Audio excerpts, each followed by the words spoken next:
Broadcasting from the deserts of sunny Arizona, you're listening to I've Got a Plan, hosted by Tim Fiskus, a podcast focusing on the two-player experience of Arkham Horror the card game. Join me as I take two investigators through a campaign, stopping along the way to talk tactics, strategy, and whine about the whims of the Chaos Bag. Let's have fun!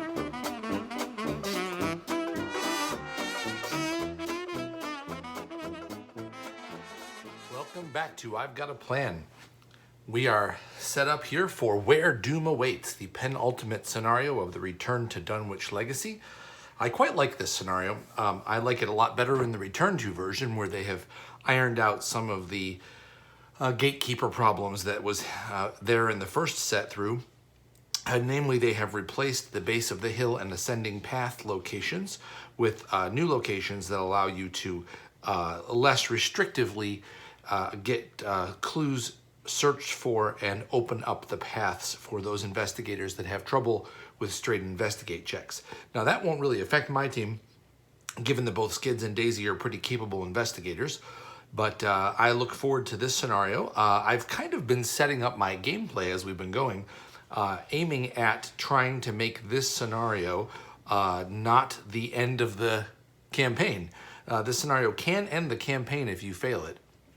And so that was hoping that would not happen. I made a lot of efforts. If you watch the my playthrough of the Dunwich Village scenario, Return to Blood on the Altar, I really worked hard to make sure I had the Necronomicon in play so that I restored Silas Bishop instead of killing him or banishing him.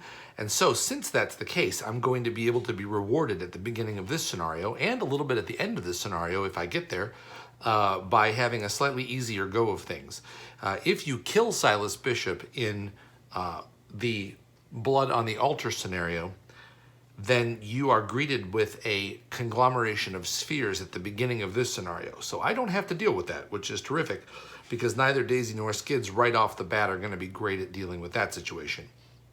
So we are going to be heading now into Where Doom Awaits, with a couple experience added from our last scenario, the fairly mediocre playthrough of Undimensioned and Unseen. I went back, and as I was video editing that one, I realized that I made some play mistakes. It was strategic choices that I made that I wish I hadn't made, but that's why we play the game. I corrected all of my errors that I was aware of, because it's very easy in these kind of scenarios, especially when you're playing on a camera and you're playing with two investigators, to just accidentally miss an effect or miss a bonus or a penalty, or miss a timing on something. And so I think I caught everything from the last scenario and made it a legit scenario.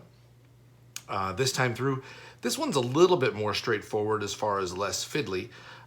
We are going to be heading into this Agenda 1A with 2 Doom on the agenda, because there were 2 broods left out in the wilds after Undimensioned and Unseen. But other than that, we're looking pretty good from a penalty standpoint. The changes to the decks between scenarios were as follows. Skids, who had 2 XP to spend, used his adaptable to remove the 2 Say Your Prayers from the deck and to add back in the 2 Vicious Blows that I had removed for the last scenario. I would like to have those Vicious Blows back this scenario, so they're back in there. And I also removed a small favor and put in my 2 XP purchase, which was Tennessee Sour Mash level 3. Skids had 1 XP left over from the prior scenario, so he actually had 3 to spend. So I went with the rogue version of the Tennessee Sour Mash, which is pictured here. Daisy's upgrades for 2 XP were quite simple. She removed the last Premonition out of her deck and replaced it with a level 2 shortcut. I would like to be able to get one of those level 2 shortcuts plopped down on either the base of the hill or the ascending path to let me zip through there a little faster, or let Skids zip through a little faster. So I've got 2 shortcuts in there. I put one in before the last scenario and never saw it, so hopefully the second one will make it appear a little faster. Daisy took 1 physical trauma in Undimensioned and Unseen, unfortunately, so she is now starting the scenario with only 4 remaining health. So we're going to be very, very careful about that. And I'll try to stay close to her with Skids. The only other major change to the game that goes on right now is we add in this bad boy, a -5 token to the bag. So that's getting added in. That is through no fault of my own. Everybody that plays this scenario is instructed to put in a negative token based on the difficulty they're playing, and at standard difficulty, it's a -5. So that's no fun. They kind of stopped doing that in the campaigns after the Dunwich Legacy. Path to Carcosa, the Forgotten Age, the Circle Undone, none of those sort of add capriciously difficulty level tokens in the bag. You can certainly get a harder bag as you play those, but it's for choices that you made. So there was a lot of requests for that from the community, and I think that the FFG listened to that and made that change, other than just, hey, by the way, drop this terrible token in the bag.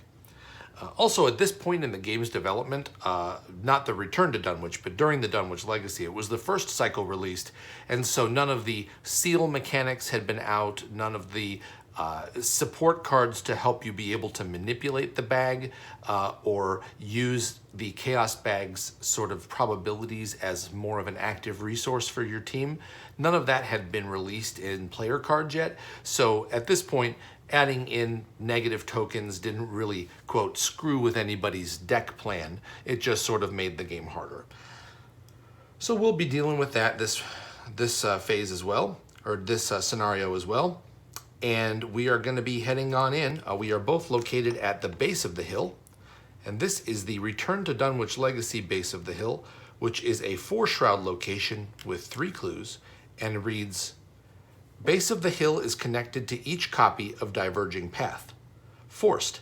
After you discover 1 or more clues from base of the hill, spend those clues and put that many random set-aside Diverging Path locations into play. And then for an action you can resign. This is more than I signed up for. Don't do that. Come on, kids. You're in this. You made it this far. Don't resign. So the big difference between this and the original Where Doom Awaits is that it is not an investigate action to be able to find the diverging or the altered paths. It's now just simply spending clues. They made the shroud more difficult. It's a 4-shroud location instead of a 3, but they made it a little more simple to go about the business of spending the clues to find the diverging paths. So I like it. I think it's a clean, simple change. It allows you, it's still a bit of a challenge having that 4-shroud right up front. Speaking of which, let's talk a little bit about the Chaos Bag. Where Doom Awaits, the skulls at the beginning are -1, and then they'll become -3 when we sort of get to level 2 of the hill. And then the cultists are reveal another token, and then cancel the effects and icons of the skill cards you've committed to the test. Now that's not if you fail, that just happens if you draw a cultist token. So we did certainly in the last scenario draw quite a few cultist tokens, so we'll have to be aware of trying not to go too crazy with overcommitting skill cards, but neither Daisy nor Skids are particularly skill-heavy committing sort of decks. That kind of thing can really wreak havoc with Silas or with Min, one of those investigators that really relies heavily on skills. And then our Elder thing is -X. Discard the top 2 cards of your deck. X is the total printed cost of these discarded cards. All right, so that's a variable -X, but in general, it's going to be minus a bunch, probably 3 or more. So not much you can do about that one. I almost sort of consider that one to be another tentacle. I guess unless you're using lock picks with Skids or something, it's probably going to be a tentacle. So the scenario has another -5 plus that, plus there's a lot of more chances of failing here. So having just wrapped up a campaign of the Circle Undone, I think my 3rd time through the Circle Undone, not having haunted locations is certainly a nice little treat. If you haven't tried the Circle Undone campaign yet, highly recommended. Really great campaign, very solid all the way through. A lot less ups and downs than some of the prior campaigns. Many people disliked the Forgotten Age because of its difficulty level and its some scenarios that were especially difficult. But me personally, I loved the Forgotten Age. I thought that was terrific. In fact, Dunwich, the original Dunwich Legacy campaign, is my least favorite of all the campaigns. The Return to is quite good, though. I think that's made a lot of improvements. And I am very much looking forward to the Return to Path to Carcosa, which is coming out here in the next week or two in the USA. And I will be immediately putting out video playthroughs of a campaign through the Return to Path to Carcosa, and I'm hoping I'm going to be able to do a Lola and Mark campaign through that. I haven't played Lola other than one video I did a while back at the beginning of this channel, and I like Lola. She's difficult to play through, but for Path to Carcosa, she was the thematic sort of linchpin of the beginning of that campaign. So I would like to be able to see if I can put together a Path to Carcosa Lola deck that actually does some decent work. I'm always a big fan of difficult to play decks and jank, and these decks have been developing kind of nicely. Both of these decks were, of course, built off of the Mythos Busters Skids and Daisies decks that they put together in their episode 51, and then I have been leveling them up at my own kind of whim as I go. But I did go with the Divermus Mysterious, which was the whole plan of the Daisy deck. It hasn't been working out, but I think we just need a little more support for that card in future sets. And it looks like from the Dreamlands, which is the next set coming out, it looks to me like the Dreamlands are going to have some nice kind of small spell one-off event supports. So looking forward to being able to use Divermus in that situation. But that's enough talking. Let's go ahead and get this scenario started. Skids is going to go ahead and draw his first 5 cards. And they are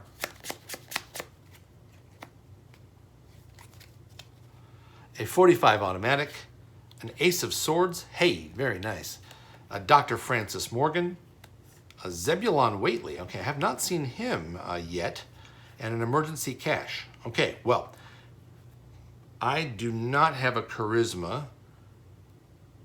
with Silas or Daisy, so since that's the case, I don't know if I want to hold on to both Dr. Morgan and Zebulon Whately.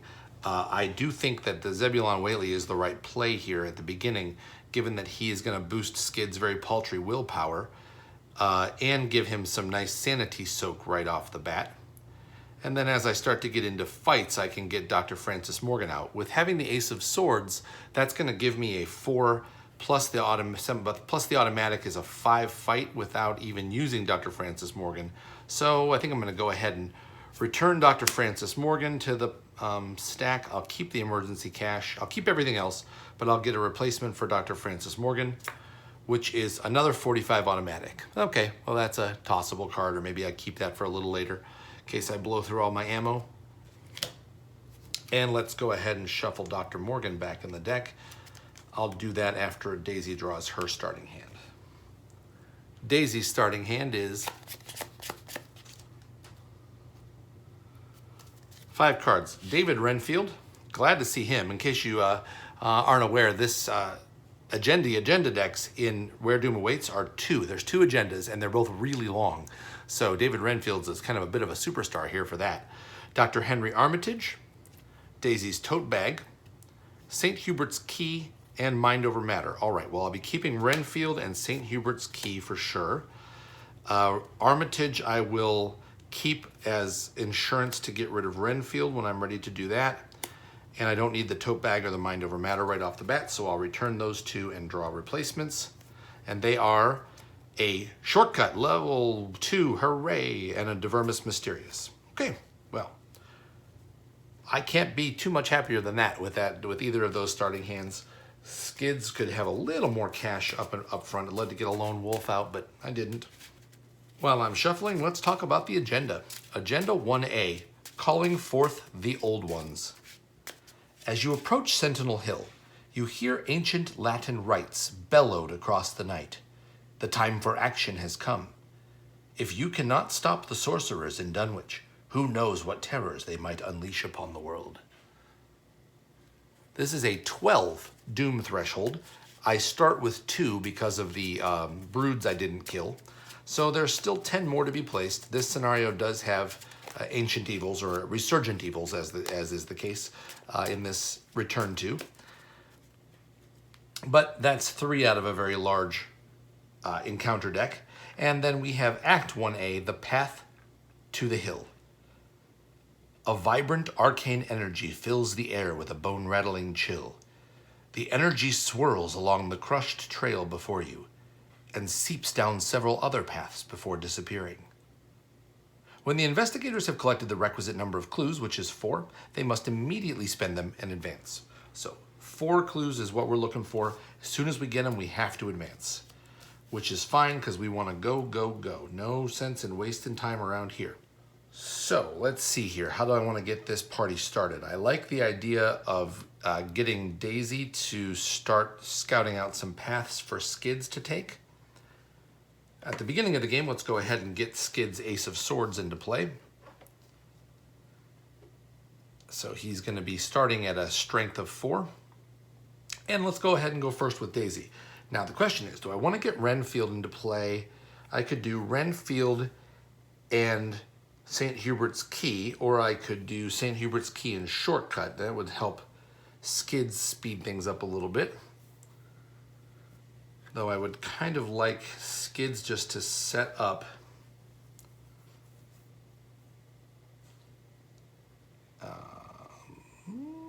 let's go ahead and do Renfield and St. Hubert's Key to start with. I'll get the shortcut down next round when I have a resource.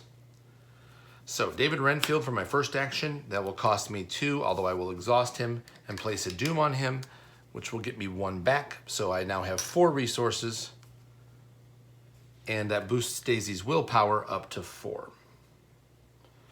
And then for Daisy's second action, I will play a St. Hubert's Key with my 4 remaining resources.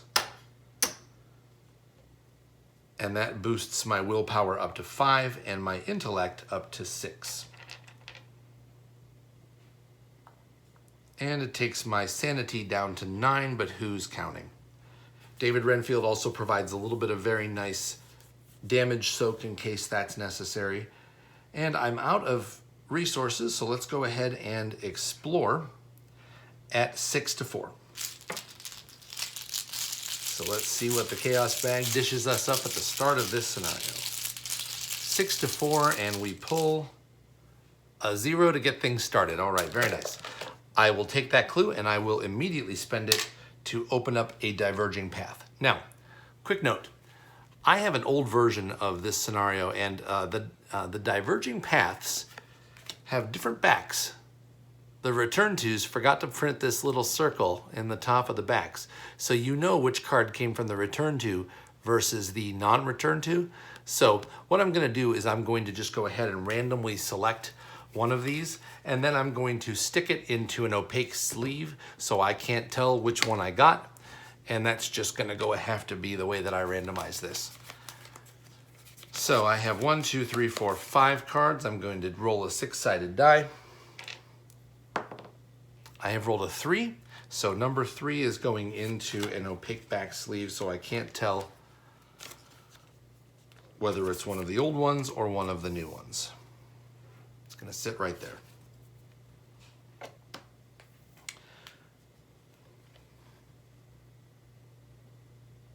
In fact, I'm going to take a quick pause in the video here and just put everything into an opaque back sleeve and save us all that trouble the next time.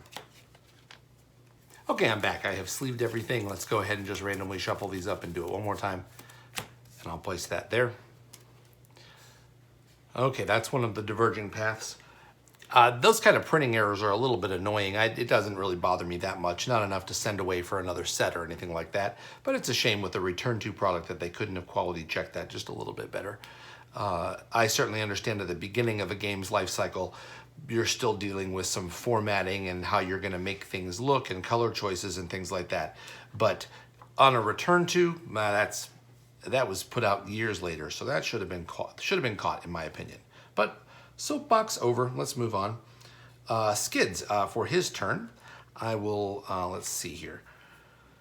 My chances of grabbing any clues here are pretty slim, so I think I'll go ahead and head out and maybe try to get some clues picked up elsewhere. Let's I've got five resources here. Let's start by drawing a card. You know, if I draw lockpicks or something, that'll change everything. So I drew a watch this. All right, so that's fine. For my second action, I will move into the new diverging path location. In general, it's a good idea to move on your second action so that you're you're not on either end of the how many actions are left problem. And this location is Frozen Spring. All right. Forced, after you reveal Frozen Spring, lose the remainder of your actions and immediately end your turn. All right, so there we go. Skids loses his third action. And I am at the Frozen Spring, which is a 3-shroud location with 2 clues on it. So between the Frozen Spring and the base of the hill, I could actually, no, you have to, okay, if you cannot keep the clues that you discover at the base of the hill. Those have to be used for discovering new locations. Makes sense. So that is it for the investigation phase. There are no enemies in play thanks to the fact that we restored Silas Bishop. And then we're going to reset and draw some cards. So Skids will draw a high roller. All right, very nice. Happy to see that. I'll get that into play right away. And Daisy will reset and draw a Mr. Rook. All right, well, I am just going nuts with the allies here, and I'll take a resource. All right. Our first Mythos phase, Doom 3 of 12, actually 4 of 12 if you count the one on Renfield, and the game does, so I better. And our first encounter card for Skids is Need for Knowledge. All right, if you have no clues, Need for Knowledge gains Surge. I have no clues, so we're gonna surge that into Resurgent Evils. Okay, so this is the ancient evils of this particular campaign. And you either draw the top 2 cards of the encounter deck or you place a Doom on the agenda. It's a bit of a tough call right now, honestly. I feel like we can speed through this pretty good. I'm gonna go ahead and just place the Doom on the agenda. With a Renfield economy going, I feel like I'm all right. I'm gonna just go ahead and take that. That's 1 of 3 Resurgent Evils. And then Daisy will draw Rights Howled. This is one specific to this scenario. Discard the top 3 cards of each investigator's deck. Each investigator at an altered location shuffles each weakness in his or her discard pile into their deck. Okay, well, this isn't too bad early. So I discard the top 3 cards of each investigator's deck. Skids loses a Lone Wolf, a Narrow Escape, and a Vicious Blow. Okay. And Daisy loses 1, 2, 3. A Mind Over Matter of Chronophobia and a Guiding Stone's Archaic Glyphs. Okay. My Guiding Stones won't make it in again this scenario. But the Chronophobia is gone, so that's nice.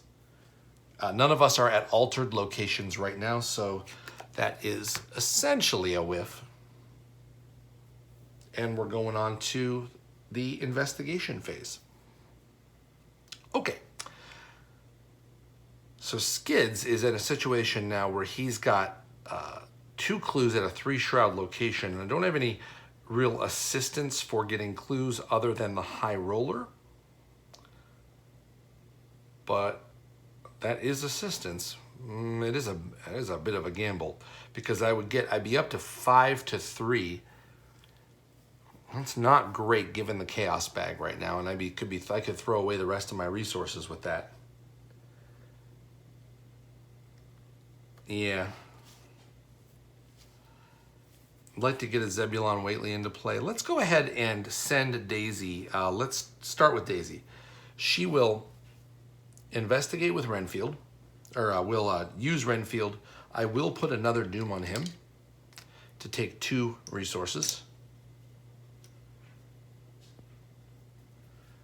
And that puts us at 6 out of 12 Doom. That will not last, but I will go ahead and, as a fast action, I will play the shortcut. And I'm attaching that to the base of the hill. All right. And I will just use a little red bead to show I've used it or not, rather than rotating it to exhaust it. So that's a fast action there. And then I will spend my first action to investigate the base of the hill. So that will put me at 6-4. And the result of that is an Elder Thing. -X, discard the top 2 cards of your deck. Okay, the top 2 cards in my deck are a Knowledge's Power and a St. Hubert's Key. Okay, so that ends up being a -4. So that is a fail on that investigate check. All right, I'll investigate again. 6-4.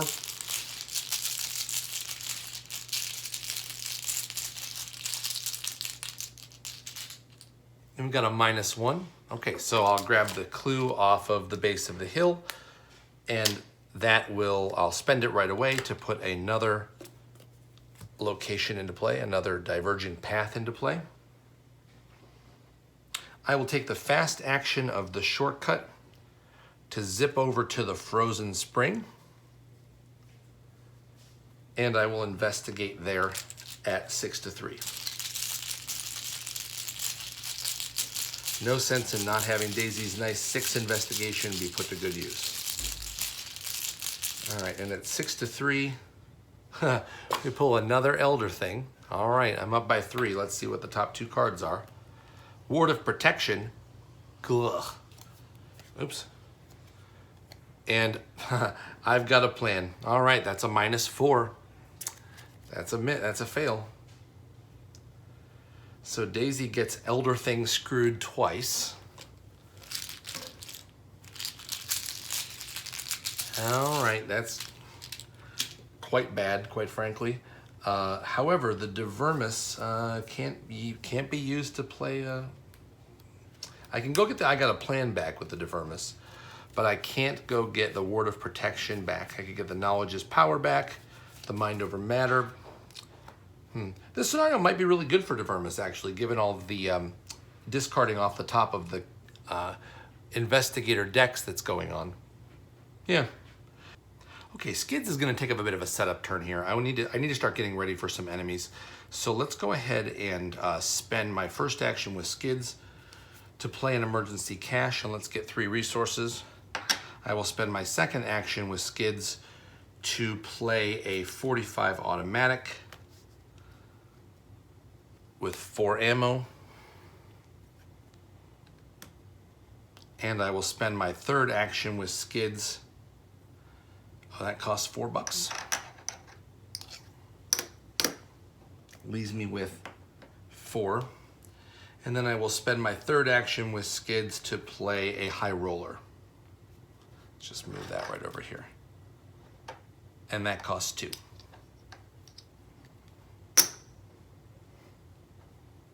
Okay, so just a bit of a setup turn for Skids. He doesn't really have any business investigating at 3 Shroud right now without any sort of a bonus. And that is that. So we are done with the investigation phase. There are no enemies, so we reset. Skids will draw a Take the Initiative. Okay, that will allow him to grab a clue. And I'll take a resource. Okay, and then Daisy will reset and draw an Old Book of Lore. Okay, that's nice. That'll give me, I'll get a third resource from that. I'll be able to get that up and running. I don't have any tomes going right now, so I like the idea of an Old Book of Lore to start getting my hand set for the challenges ahead. And we're going on to the Mythos phase. Doom number 7 of 12. Skids card.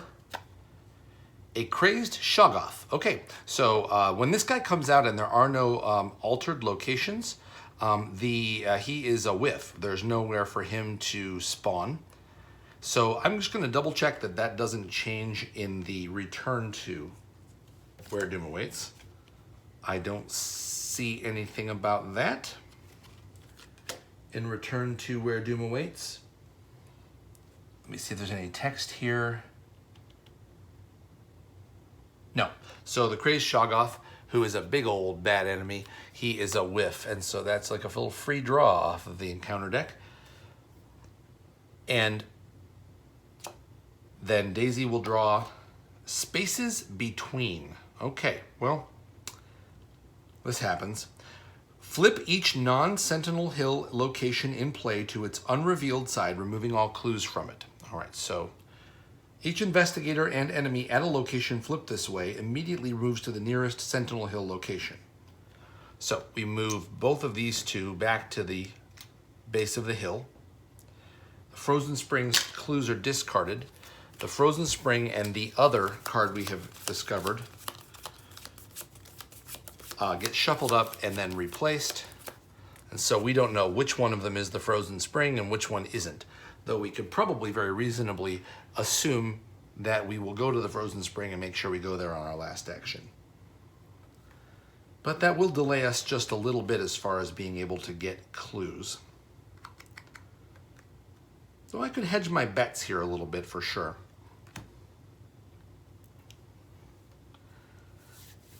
And scout with Skids first. So that's what I'll do. I'm at the... Yeah. Okay, so I am at the base of the hill. If I go first, I can take the initiative another location into play, but I think I can probably get the clues I need. Until I know for sure I can't, I won't spend my take the initiative. But what I will do is I will use the free shortcut move to move to a connecting location. But before I do that, because I could lose all the rest of my actions,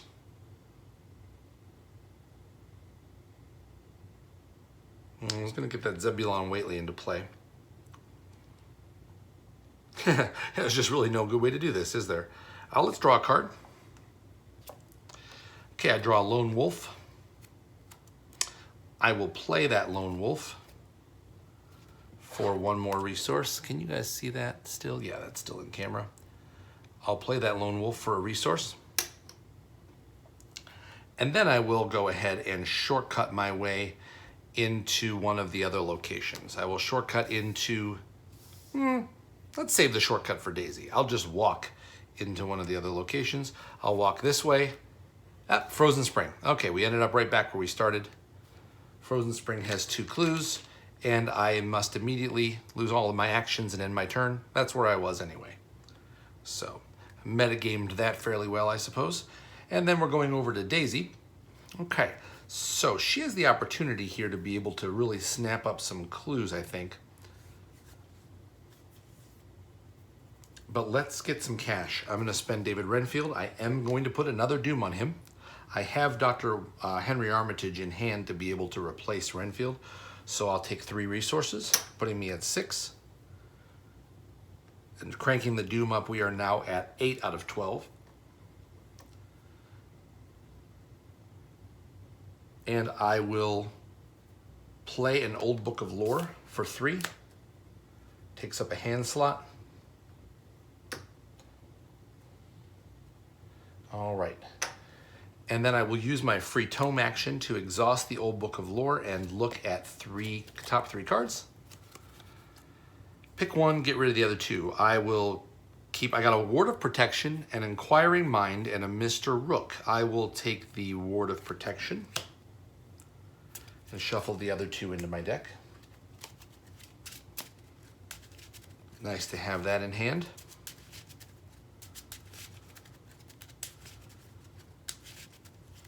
All right, and then that was action number 1. Since the Frozen Spring is out, I'm going to go ahead and shortcut into this other location. Yeah, I'm going to shortcut into, too bad, the Destroyed Path. All right, well, that means I'm going to need to go get some more clues. Well, friends, this is going as badly as it could with this at the beginning, given I have no conglomeration of spears screwing with me. Okay, after you reveal the destroyed path, place 2 doom on it. All right. So now we are definitely in a situation. Investigate. If you succeed, instead of discovering clues, remove a doom. All right, well, I could just do that. I have 2 actions remaining. Let's just spin our wheels and get rid of the doom. So investigate at 6 to 3.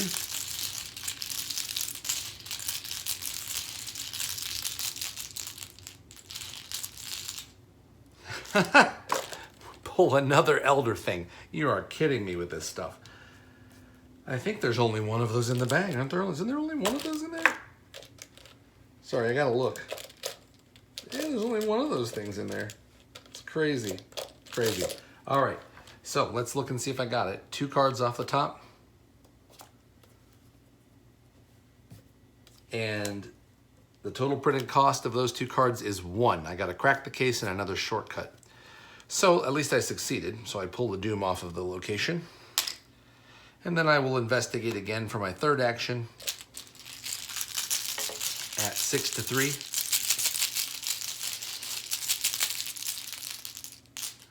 And we pull a 0. All right, well, that pulls the other doom off of there. So at least I don't have that hanging over my head. And that is the end of the investigation phase. Boy, we got a whole lot of nowhere there, didn't we? Let's go ahead and reset. We have no enemies out there. Skids will reset, and he draws a scene of the crime. Okay. Well, if he gets an enemy, that could be great. I take a resource, putting me at 3. And I get a lone wolf resource. I don't get it yet, but I will probably get it. So I'm going to set it there as a reminder. And then Renfield will ready. Daisy will reset, and she draws an inquiring mind and takes a resource, which is number 4. And resets the old book of lore. Okay. Mythos phase. Doom on the agenda. That is doom number 9 of 12. Skids' encounter card is a lupine thrall. All right, so this guy spawns at the furthest location from you. Honestly, I kind of hope he would spawn with me. I'm ready for him, but he doesn't. So that goes over here at Sentinel Peak. And he is going to be coming after Daisy in the case of a tie. And then Daisy will draw Beyond the Veil. She's been hit a couple times with this too. I can cancel that. It doesn't cancel the surge. But man, given how fast, Daisy digs through her deck pretty fast too. And given the fact that the scenario is trying to deck me, yeah, I'm gonna cancel this. So I'm gonna spend a resource with Daisy, and I'll take a horror, which I will put on myself. And I will cancel the Beyond the Veil. Now that doesn't cancel the surge. I still have to deal with the surge. So her next card is Vortex of Time. All right, each investigator who is at a Sentinel Hill location, hey, that's none of us. Tests things and bad things happen, but we are safe from that just by sheer dumb luck. I'll take sheer dumb luck right now. Thank you very much. Okay, so the investigation phase. This shortcut is ready. All right, the right thing to do here is, let's start with Skids. I will take the lone wolf resource, putting me at 4. I will investigate the frozen spring. Could just grab.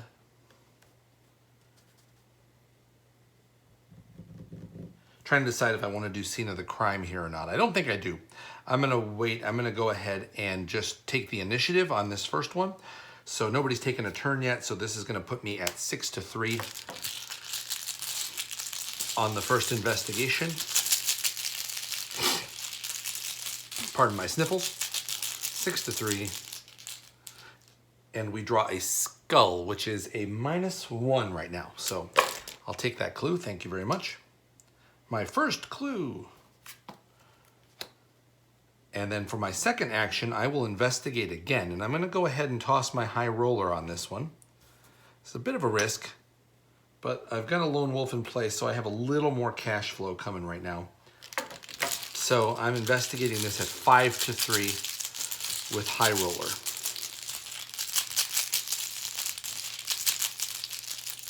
And out of the bag comes a +1. All right, thank you very much. High roller's money comes back to me, so I have $4.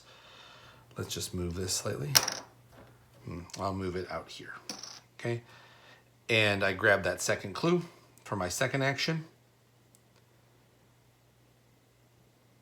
And I will move back into the base of the hill for my third action. Got $4. No, I won't. I'm going to stay in the Frozen Spring, and I'm going to spend that 3 of that $4 that I've got on Zebulon Whately. I want to get an ally into play here. So that's going to bump up my willpower to 3. And maybe let me draw a card once or twice in the scenario if I get lucky. But more importantly, he has 4 Horror Soak. So that's it for Skids. I will not because I cannot pay for another. Yeah, cannot pay for another action. Yeah, that's what I'll do. If I don't choose to play Zebulon Whately right now, I will draw some sort of a willpower check in the Mythos phase, and I'll wish that I had done it. So let's go ahead and do that. And then Daisy, who finds herself in a place devoid of clues and needing to go find some more clues. Let's go ahead and do an old book of lore. Draw 3. 1, 2, 3. Okay, I got a deduction, a Daisy's tote bag, and a banish. I'll take that deduction. See if I can't speed things up a little bit that way.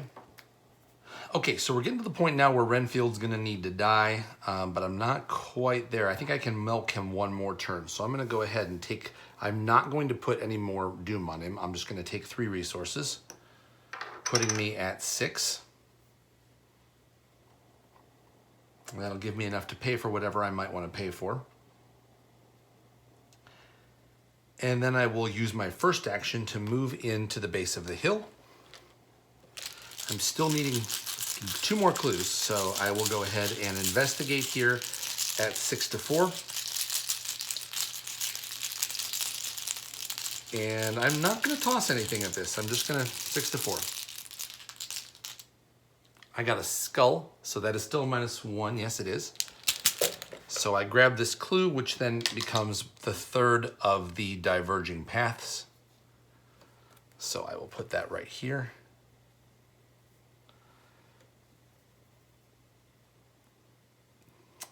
That was I moved in there, and then I investigated. That was my second action. I can shortcut in there. Yeah, do let's. I'm going to go ahead and shortcut into that new location. It is an eerie glade. 4 shroud, 2 clues. After you reveal the eerie glade, discard the top 2 cards of your deck for each action you have remaining. All right, so I have 1 action remaining, so I discard the top 2 cards of my deck, which are a logical reasoning and a banish. Okay. And now I'm in a 4 shroud location with 2 clues, which is excellent because now I can go ahead and go for the deduction for my 3rd action. So my 3rd action, I will commit a deduction. Now I do have to be aware of the fact that those cultist tokens can screw me out of my deduction, but I can't do anything about it, so I don't think there's anything I'm going to do to modify that. I could commit an inquiring mind here. I'm at 7-4. I'm going to let 7-4 ride. I'm fine with that. So 7-4 to get 2 clues. Fingers crossed. Chaos Bag says -1. All right, very nice. Daisy goes snip, snip, and grabs up these 2 clues. And we have now just achieved the Act 1A objective. When the investigators have collected the requisite number of clues, that was 4, we just did that, they must immediately spend them and advance. So 4 clues, spent, and we advance to Act 1B. During your search through the wooded paths around the base of Sentinel Hill, you come across a startling sight. A herd of sheep lays dead upon the ground in a secluded clearing, their bloodied carcasses placed in a strange but careful pattern. It's the White Walkers. Holding your nose against the stench of death, you step over mangled sheep on your way to the center of the odd formation. In the center of the sheep lies the corpse of a man. A clear jewel has been firmly pressed into his forehead, caving in the front of his skull. His eyes are wide, his face contorted in a vision of fear, as if beseeching you for mercy. Though you know better, you check for a pulse. As you touch the man's skin, the jewel in his forehead dissolves, and the woods around you seem to clear. The arcane presence masking the path further up the hill has been faded. Reveal the ascending path. Remove all clues from each location in play. All right, there are no clues on any locations in play. And the ascending path has been revealed to warped and twisted, 4 shroud, 3 clues. Just sets up just like the base of the hill. And it has the same text on it. When you discover a clue, you instead put an altered path into play. Okay.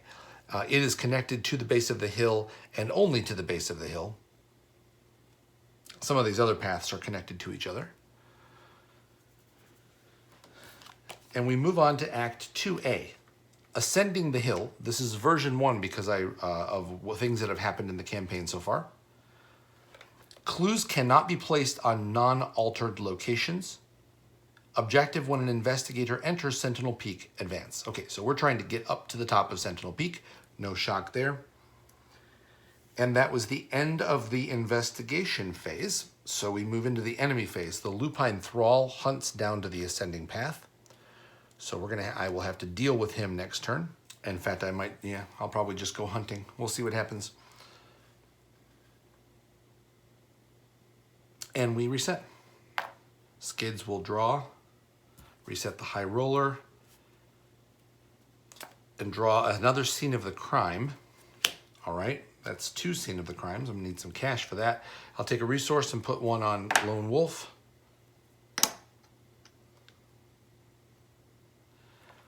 Okay, and then Daisy will reset. Reset Renfield. Draw a card, which is another Divermus Mysterious. All right, it will be about time to start doing that, I think. And I'll take a resource, putting me at 7. Okay. Mythos phase. Doom, let's see, 6, 9, 10 of 12. God's honest truth here, I could draw 2 Ancient Evils. Well, actually, I could draw 2 Resurgent Evils, which still I could get away with. So let's draw the first card. Skids will draw a Thrall. All right, this is just a basic 2/2/2 and spawns at the location with the most clues and does not hunt. So it's spawning here at the ascending path, right next to the lupine thrall. Okay. And that is a pretty interesting scene of the crime situation. I could grab those 2 clues because all you have to do is discover the clues and grab the path. Says I. Skids might have a plan there. And then we are going to go ahead and draw Daisy's encounter card, which is, oh Lord, a Wizard of Yog-Sothoth. All right. So this guy is a humanoid sorcerer. He comes into play, ready to roll with Daisy. Wowzers. Okay. He has 4 fight, 3 of 8, and 3 health. He is a hunter and has a prey instruction, which doesn't matter right now. When an engaged investigator draws a hex or pact card, he attacks that investigator. All right, well, I have an idea here, actually. Yeah, I do have an idea here.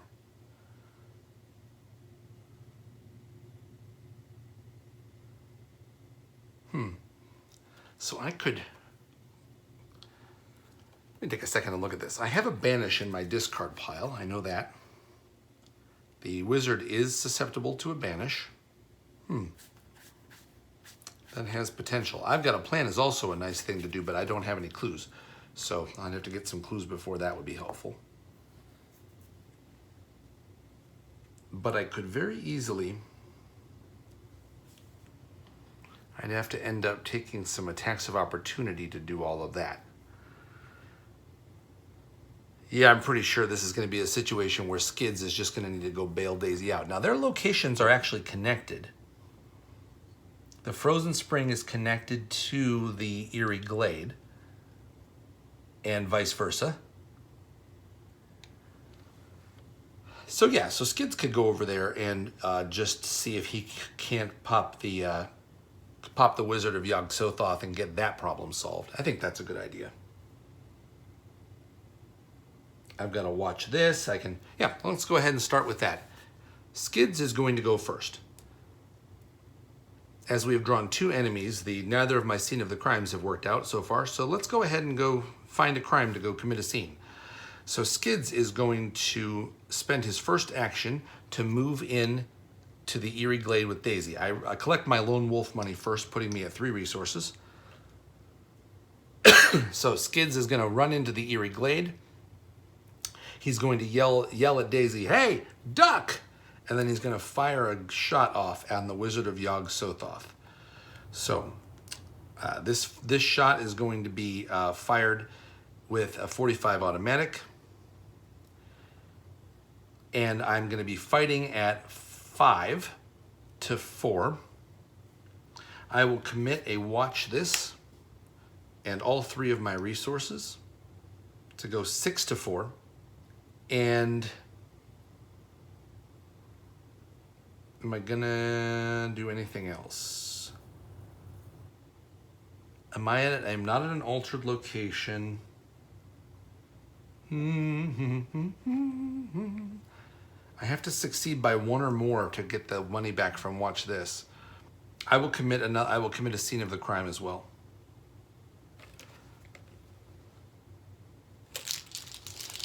So,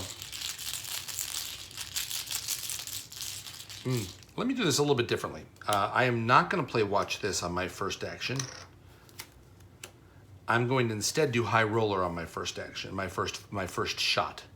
So high roller, I will be then shooting at a total of 7 to 4 on my first shot. So 7 to 4 to do 2 damage.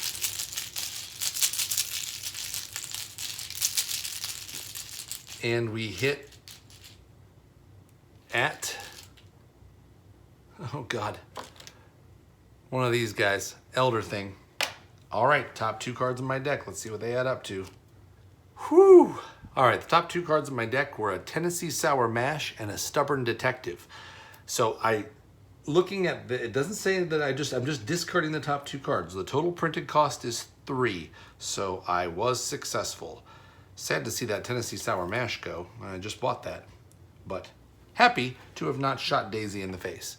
So that takes care of that horrific thing. I'm dumping out my bag. How many times have I drawn that now? Yeah, there's only one of those things in there. Sweet mercy. Just making sure I didn't accidentally. I play a bunch of campaigns and I'm always flipping bags back and forth. I want to make sure I didn't accidentally bring a different campaign's bag in here. All right, so that shot was successful, which deals 2 damage to the Wizard of Yog-Sothoth. And thankfully not to Daisy. And then Skids will take, I also get my high roller money back. And then Skids will take a 3rd action. And I will shoot again at the wizard. And I will do a watch this, and I will commit both scene of the crimes. That's how badly I want this. Man, I tell you what though. What does that put me at? 4, 5, 6, 7. I'm gonna risk it. I'm gonna do 1 scene of the crime. because the skulls are still good. Yeah, I'm gonna do one scene of the crime, and I'm committing all 3 of my resources to the watch this. So I am at 4 base skill, plus 1 from the 45 automatic is 5, plus the watch this is 6, plus the scene of the crime is 7 to 4. May the odds be ever in my favor.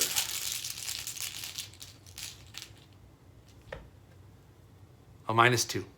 Okay. Oh, holy mackerel. Wizard of Yog-Sothoth is pretty bad. All right, anyway, that is that. I will get my, let's see, -4 was 5. I did succeed by 1. Good, so I get my $3 extra from watch this. Watch this indeed. So that was Skid's 3rd action. And the Wizard of Yog-Sothoth has been killed. Goes in the victory display. And that saves Daisy from having to do ridiculous, crazy things. Now, the question is Skids going to take another action?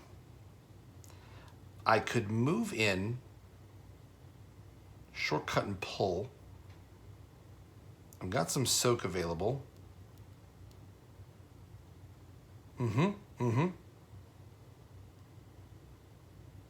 Yeah, I like it. Okay, so Skids is going to take a 4th action. I will spend 2 resources out of my 6 to move into the base of the hill.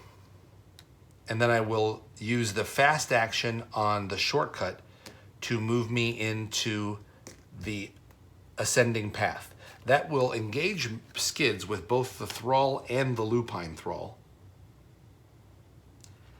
But that's why I'm here. That's my job.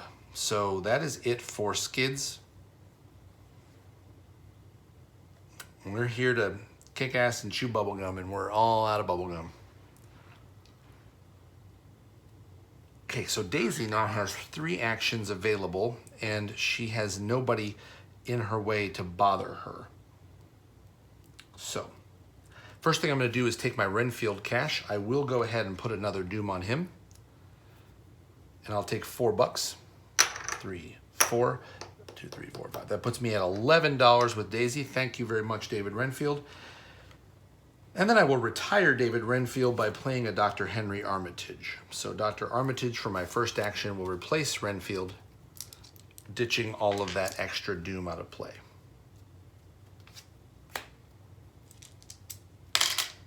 David Renfield, without any doubt, is one of my very favorite cards in the game. I think he's super fun. I love investigators that play with money.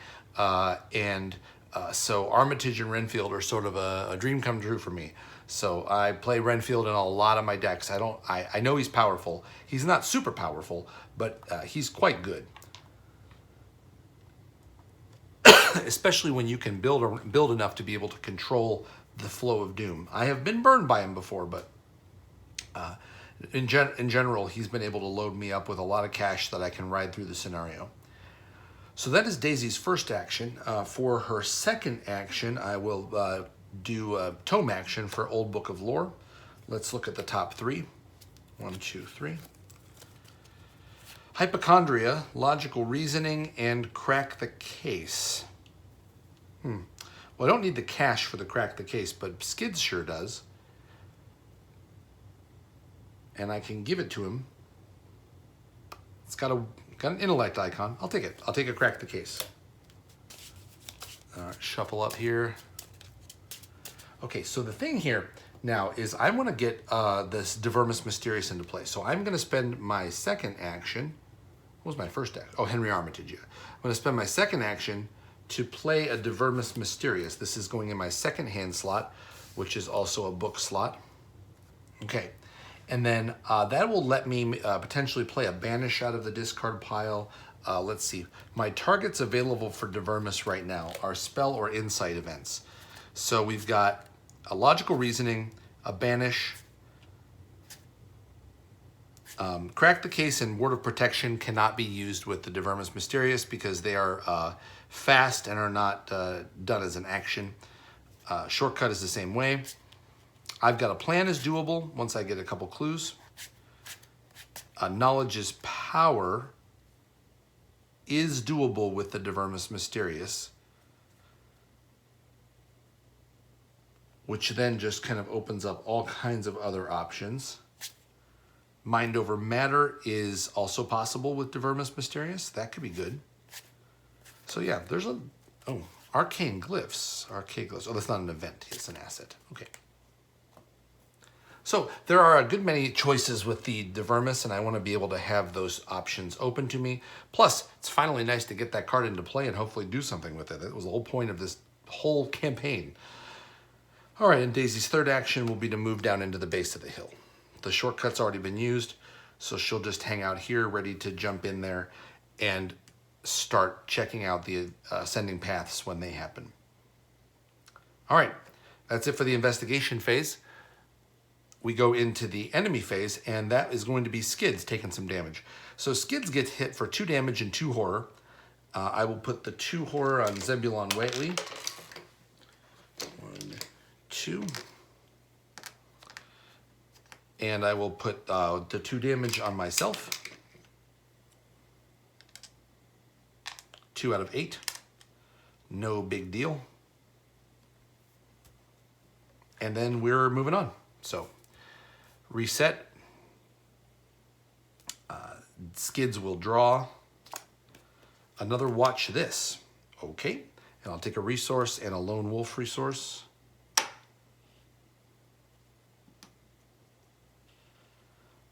And reset my actions. And then Daisy will reset. She will draw a tote bag. Well, that's actually quite possibly useful. Right now I have 2 hand slots. They're both full with tomes. So I could be able to get some other hand slot cards in play, though right now I don't have any in my hand to play other than another Divermus, which I don't need to play. So if I get my, oh, what else do I have in my hand slots? Oh, the other Necronomicon, or I think I have a fingerprint kit in there, maybe. Anyway, we'll see if I need it. I'll hold on to it. It has some nice icons as well. And I take a resource, putting me at 12. Plenty. I definitely am not going to use Armitage's ability right now to get the 3 resources for the tote bag. Not needed. We go to the Mythos phase. Doom number, let's see, 8 out of 12. And Skids draws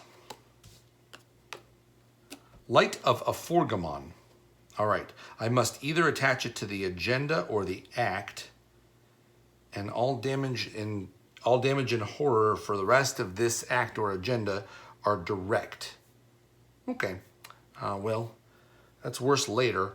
Let's see, what do I want to do? I'll do it on the agenda. I think that'll advance before the act will. So I'll attach this to the agenda, move the act over a little. All right, I'm attaching Light of Aforgamon to the agenda, and now we have to take direct damage and horror. Fair enough. And then Daisy's card is, oh, mercy, an Avian Thrall. Okay, so this comes into play engaged with Daisy. Not what I needed right now. I could see myself doing a banish situation with this. So Skids has his hands full. He can't come back and bail her out. As much as I would like to be able to fire off another 45 automatic shot at that Avian Thrall.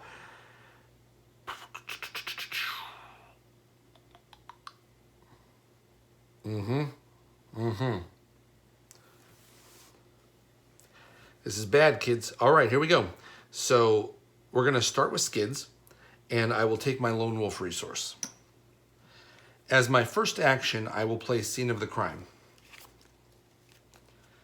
I discover 2 clues at my location. This does not provoke an attack of opportunity. That spends 2 resources. And I will grab 2 clues off of the ascending path, which I will immediately turn in and put that many random ascending path locations into play. Or altered locations, as they're called. Okay, that's nice for tempo. That helps a lot. just grab 2 of these and put them into play.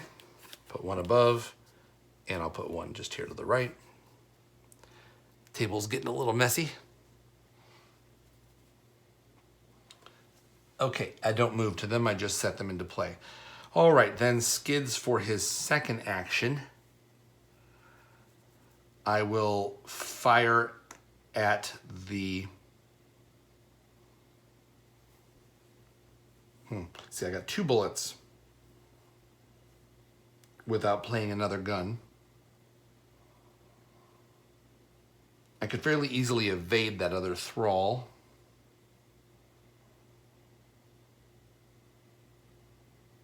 This guy's got retaliate. He's super dangerous. I'm gonna go fire at the lupine thrall. So first shot is at the lupine thrall. That shot is a 5 to 4, so we're at this 4 again. And I will spend 3 resources on a high roller. Do this little combo again. So 5, I'm at 7 to 4.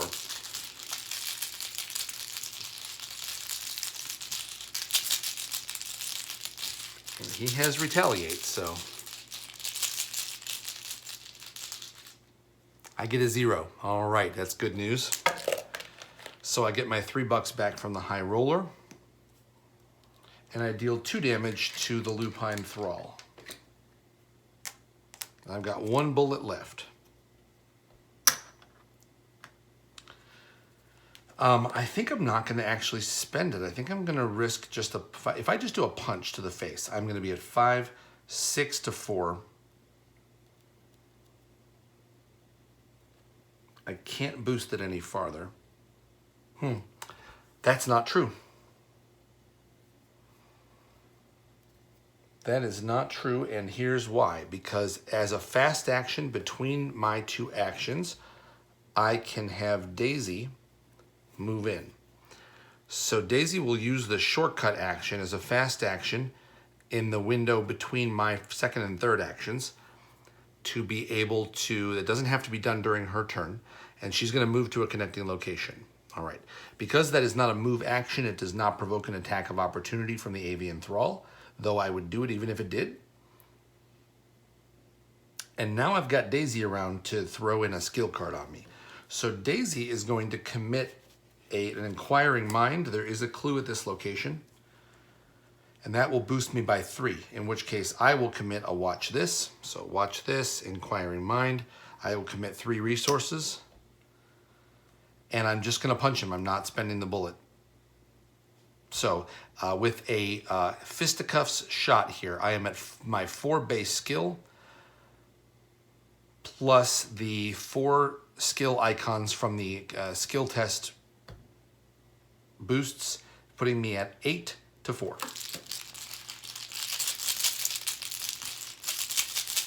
All right. Oh, an elder sign would be nice here, wouldn't it? 8 to 4. We pull a 0. I will take it. Okay, so the inquiring mind is discarded. I was worried about that cultist token. That would have ruined my day. So the watch this, I get my 3 resources back, plus another 3. That's 2 successful watch thises. I'm glad to see that happening. And the lupine thrall has been disposed of.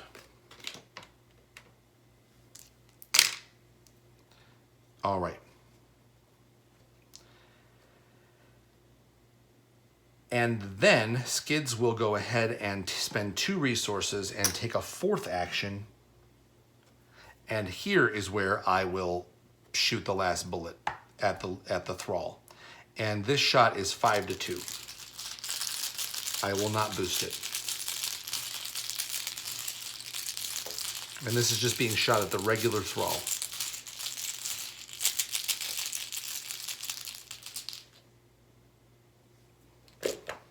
Well, son of a Gunderson. That's a tentacle, my friends. Tentacle! Tentacle! Where's the elder thing? Where's my elder sign?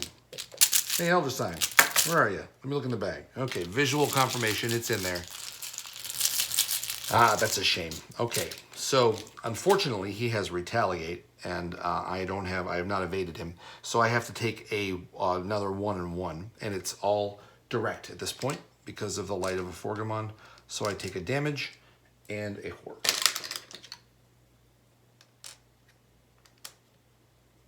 And I'm about to take another one too. All right, Skid's hand is now just a 45 automatic.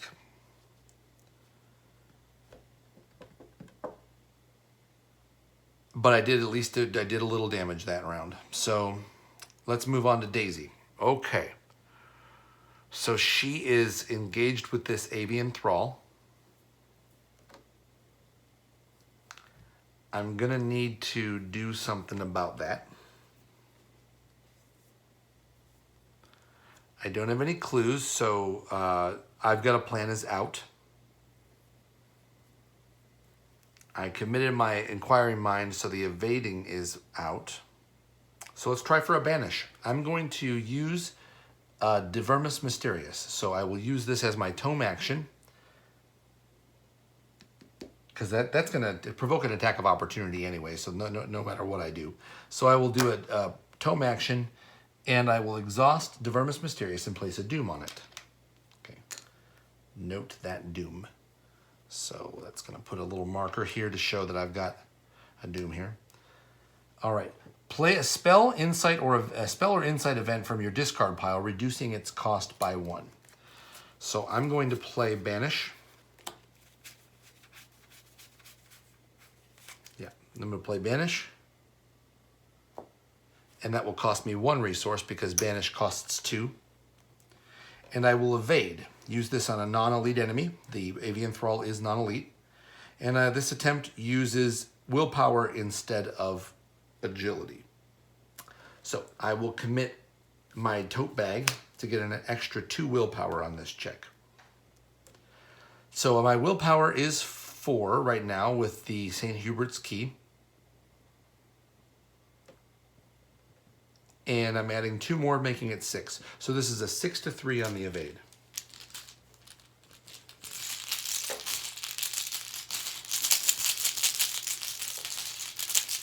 And out of the bag comes a -1. Okay, great. So that I can banish him. That was an evade also, so I do exhaust him. And I can move him to any location in play. And I'll just move him back to the Frozen Spring way back here and make him chase us. Oop. Couple bullet casings sitting around here. Okay, very nice. Divermus Mysterious. The banish is removed from the game for using Divermus. That was a tome action. So I did have to take an attack of opportunity there, by the way, on the Avian Thrall, which is 1-1, I believe. Yeah. So Daisy takes a 1-1. So she takes a damage, putting her at 2, and a horror, putting her at 2.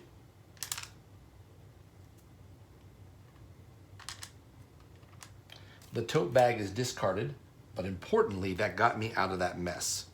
And I can start doing some clue gathering work over here. I have a good opportunity here for a crack the case, so I'm going to take it. I will spend my first action to investigate at 6-4.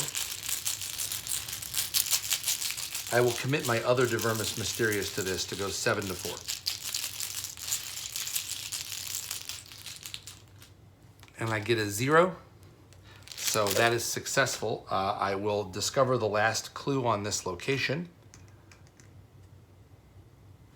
and that puts the last altered path into play. I'll put that here below, I guess. And that is, I'll move the rest of those altered paths out of the way. Okay, and then I will quickly play a crack the case to get a total of 4 resources, which will go all to Skids. 1, let's give him singles.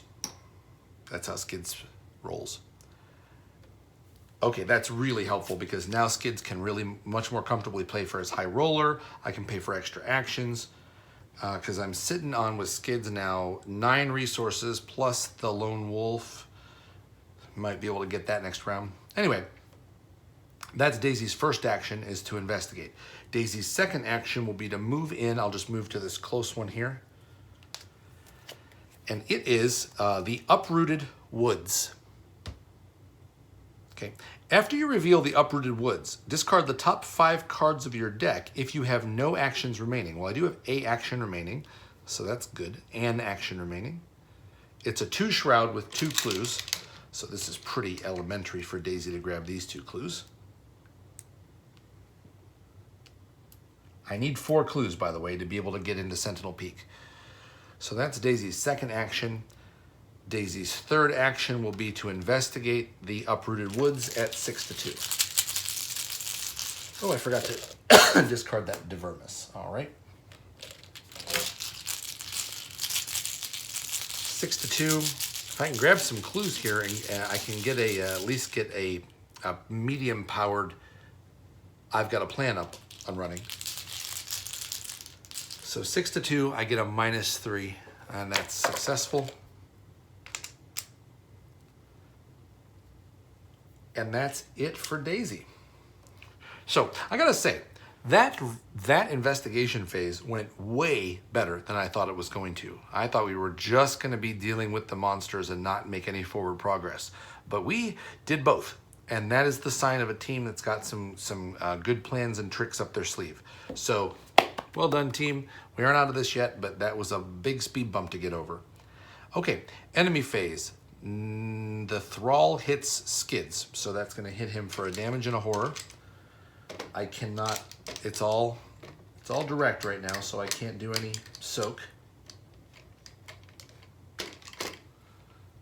So horror and a damage. So Skids, by the way, double check here, he is at 4 out of 8 damage and 2 out of 6 horror. And we're moving on to the reset phase. So Skids will reset. And draw a Take the Initiative. Okay. Terrific card, always glad to see it. And then I take a resource and I will take a Lone Wolf resource. Daisy resets. Tome action resets. She draws a Logical Reasoning, which is great. I might just play that on Skids. In fact, I probably will play that on Skids.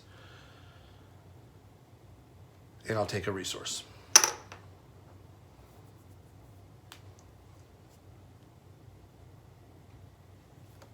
All right, Mythos phase. 10 out of 12 Doom.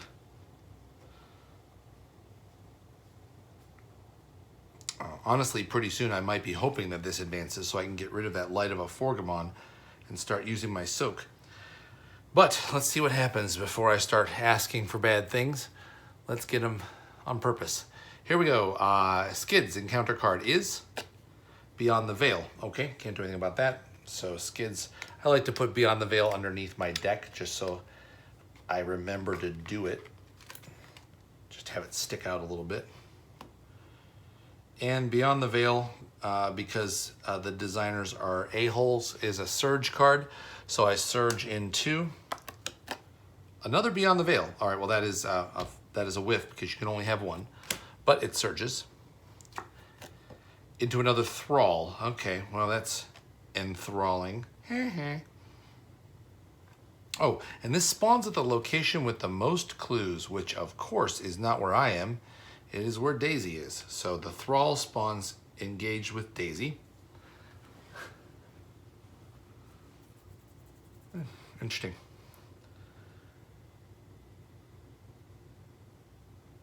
Yeah, it's very interesting. All right, and then Daisy will draw a Devotee of the Key. All right, this guy's a scenario-specific enemy. Spawns at the base of the hill. Forced at the end of the enemy phase, he will move once toward Sentinel Peak. If he arrives at Sentinel Peak and would move again, you will discard him and add 2 Doom to the current agenda. Okay, his skills, his stats are 3, 3, 3. So he spawns at the base of the hill. Oh, and the Avian Thrall is ready now, and he will be moving from the Frozen Spring. So, we're being chased. Gotta get moving, gotta get moving.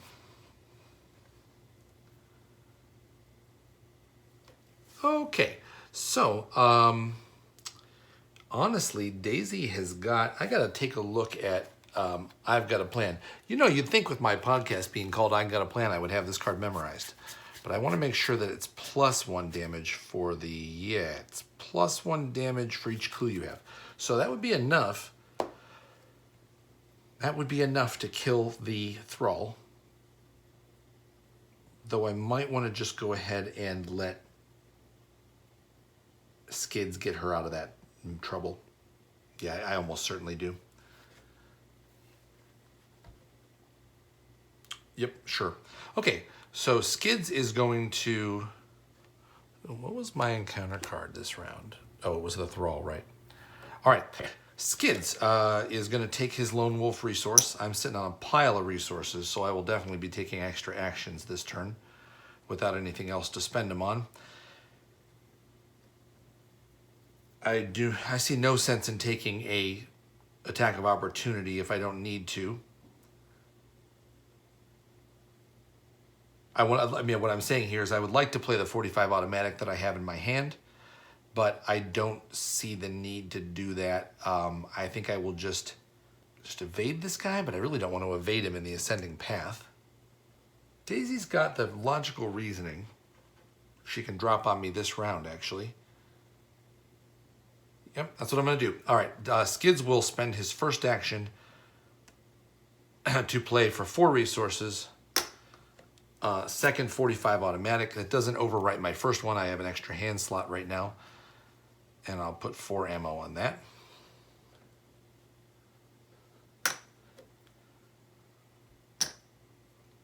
All right, I take an attack of opportunity for that, which is 1 and 1. That puts Skids at 5 out of 8 damage. And 3 out of 6 horror. And then for my second action, I will shoot the thrall. So this is a 5-2 on this shot. I'll just take it, 5-2.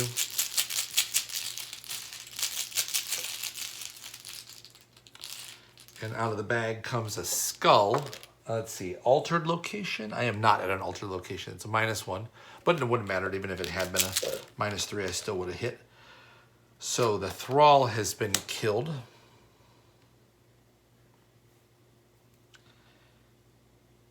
That I'm engaged with. And then I will move down into Daisy's location. And I will take a shot. I will spend 2 resources to take an extra action. And I will take a shot at the thrall engaged with Daisy with another automatic bullet. And so this shot is also going to be 5-2, but I will use High Roller to make this 7-2.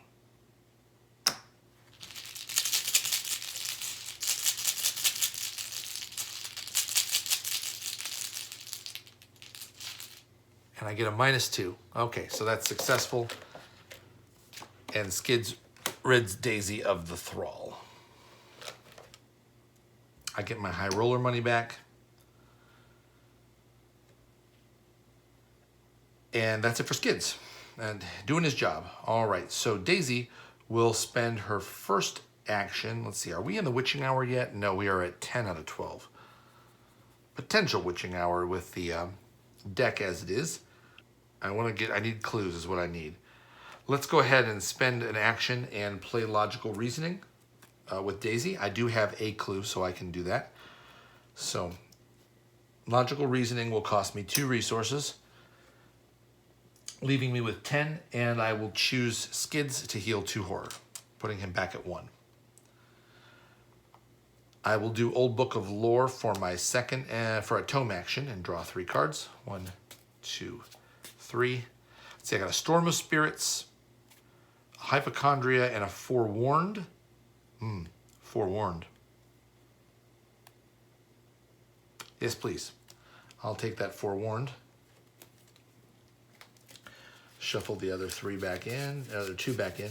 My deck is getting a little thin, which means that there's weaknesses aplenty in there. I don't think I've seen any of them yet, have I? Oh no, I got rid of my hypochondria early, I think. On a random discard. Chronophobia I got rid of early. Okay, so Daisy's first action was to heal Skids, and now we're going to go ahead and investigate at 6-2 for my second action.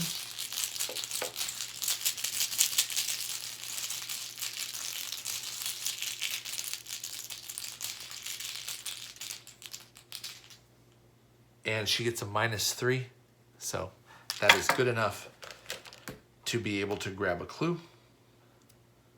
That's 2 clues, by the way, for our team. And then for my third action, now if I move up into the ascending path, I'm going to be in the way of the devotee of the key. But he doesn't move until the end of the enemy phase, so he won't hit me this turn. But he'll be hanging out there next turn while I have to move. But here's the thing. I have 2 clues now.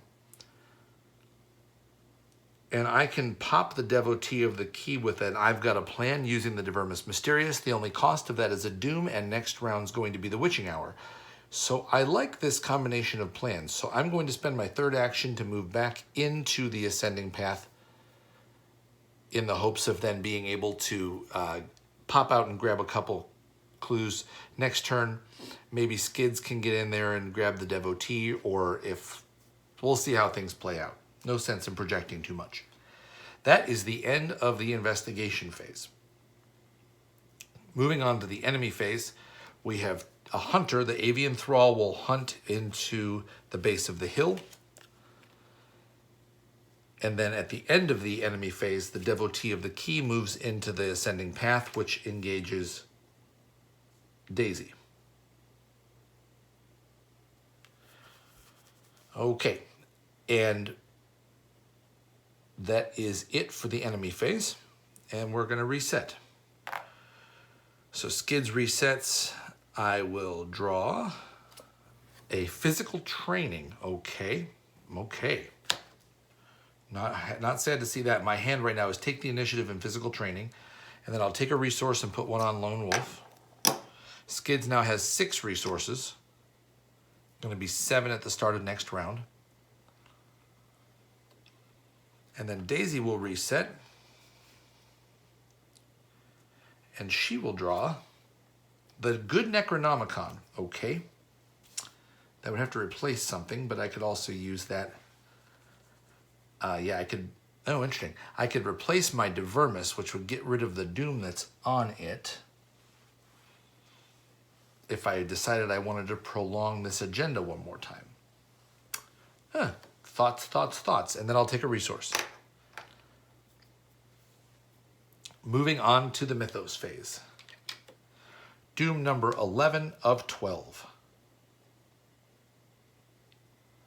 10 plus the 1 from Divermus is 11. All right. Skids' encounter card is Idle Hands. Put Idle Hands into your threat area. You can take 2 damage to take an additional action on your turn, otherwise you take a horror.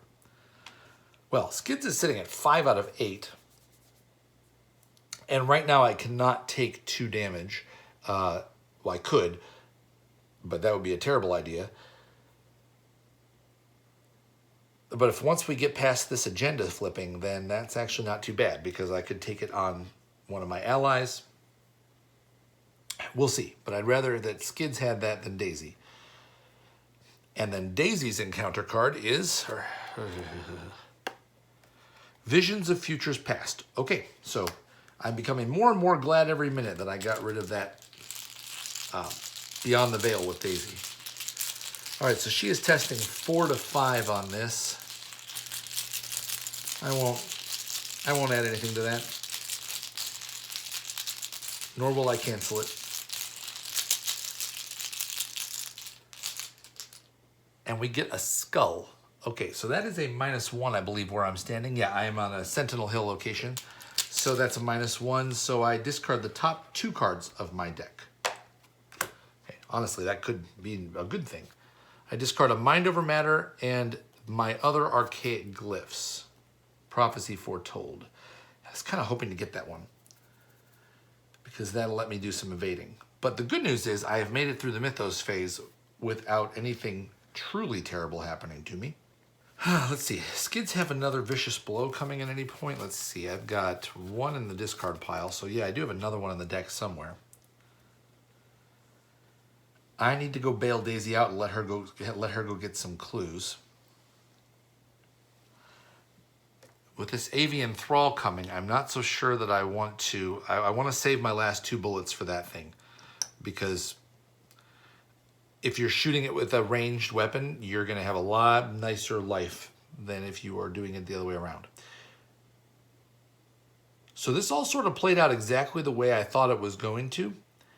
So I'm going to do what I thought I was going to do. Let me make sure of that. Yes.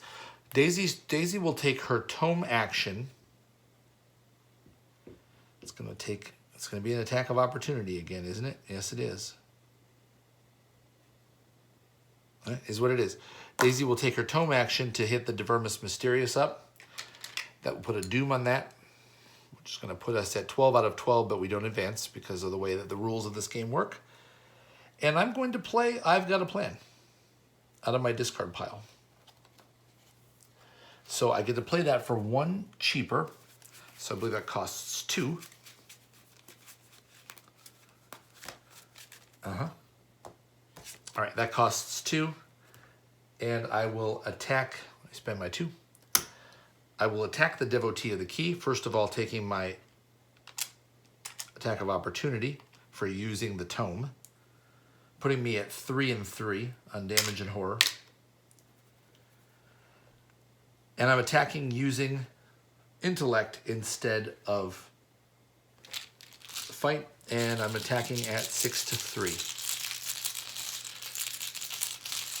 I will not commit anything else.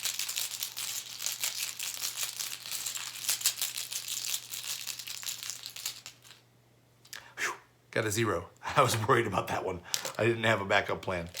But good news is I've Got a Plan has been removed from the game and has dealt its 3 damage to the Devotee of the Key, who is dead.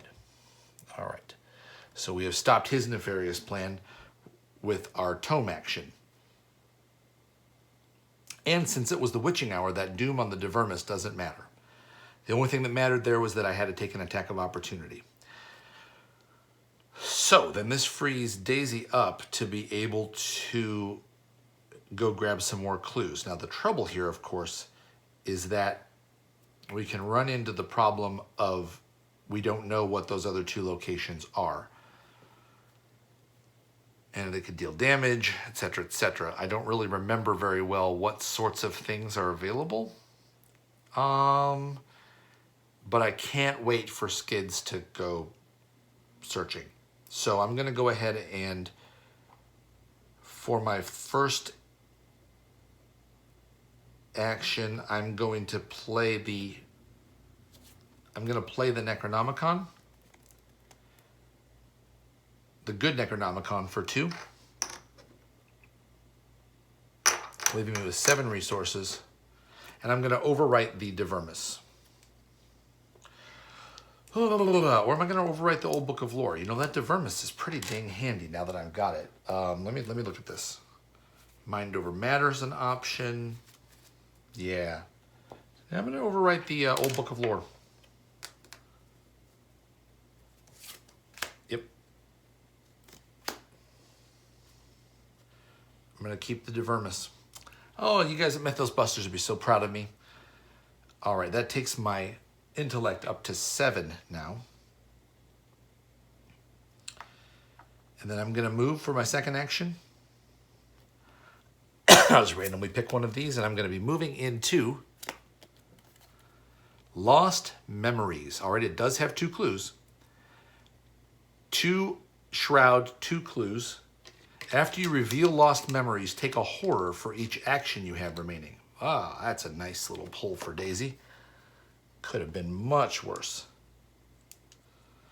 Low Shroud, it's got the clues that I need. Yeah, Yeah. All right. I take one horror. I have one action remaining, so I take a horror. That is still direct horror because of Light of a Forgamon.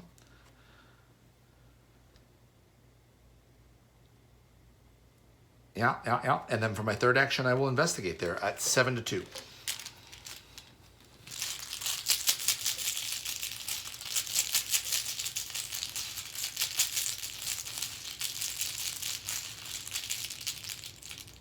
And out of the chaos bag comes a -1. All right, so I succeed and grab a clue. All right, that gives Daisy 3 clues out of the 4 that we need as a team to get up to Sentinel Peak.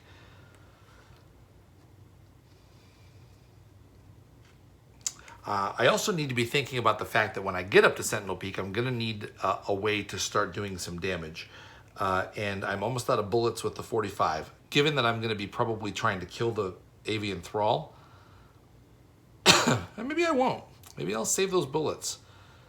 I've got some nice boost to my evade. Yeah, I might not. I forgot to take the idle hands horror from first Skids, so I'll take another horror, putting Skids at 2.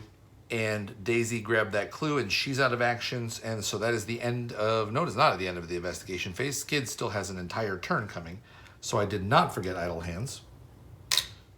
Bad Tim. Pay attention. Okay, so now what do I want to do with Skids? I think I might just draw some cards, because I've seen the Stubborn Detective already go by. It's the only weakness I've seen go by. But honestly, I think I want to just start getting some options. So I'm going to Lone Wolf. I'm going to take a resource. I'm going to draw a card. I got a Beak Cop. Okay.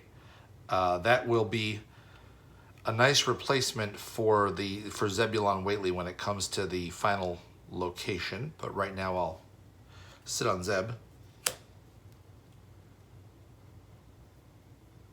For my second action, I will draw another card. Okay, hospital debts. All right, put it into play, and then I can start spending resources to keep my experience for the end of the scenario. All right, well, it's not terrible. It's okay. Got that out of the way.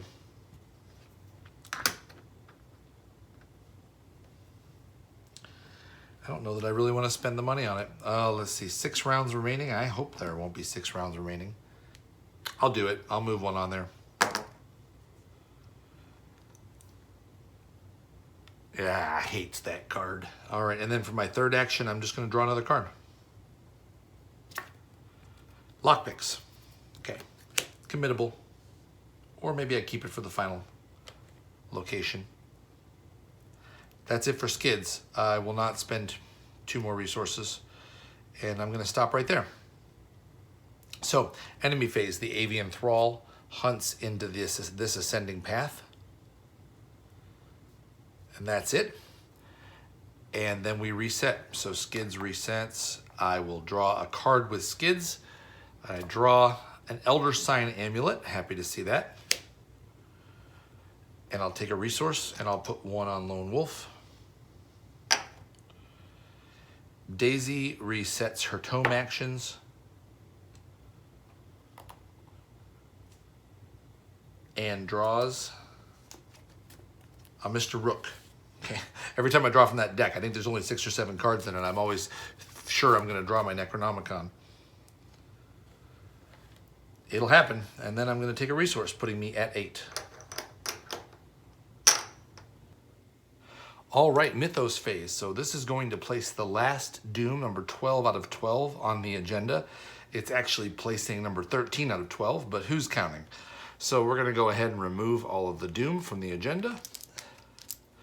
We will also remove the 2 Doom from Divermus Mysterious.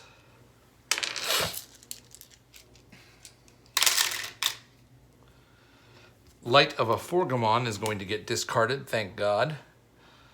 Let me start using some soak.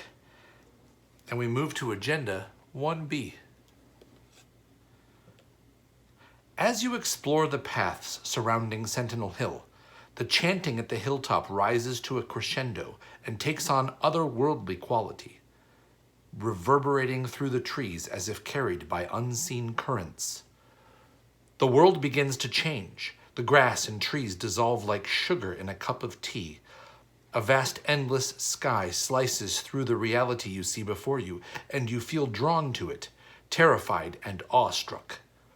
The arcane power becomes distorted and seeps around you, creating strange alterations in the land. Shuffle the encounter discard pile into the encounter deck. Well, that's about as innocuous as a 1B is ever going to be, so I'll take that. That gets shuffled in. We're going to discard this whole discard pile back into the deck.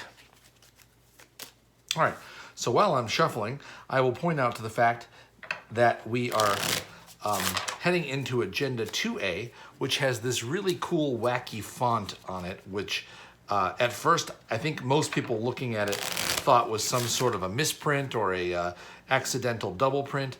But when you take a little closer look at it, it's clearly just written in an arcane sort of style font to represent the chanting of the cultists trying to call forth the great old one. This Agenda 2A is called Beckoning for Power. All right, let me finish shuffling this up. Don't want to have anything non-randomized in that deck. Okay, that's pretty good.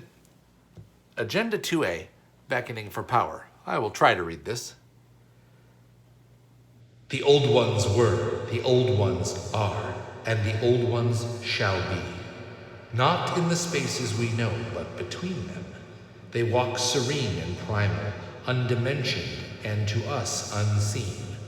Yog-Sothoth knows the gate. Yog-Sothoth is the gate. Yog-Sothoth is the key and guardian of the gate. Past, present, future, all are one in Yog-Sothoth.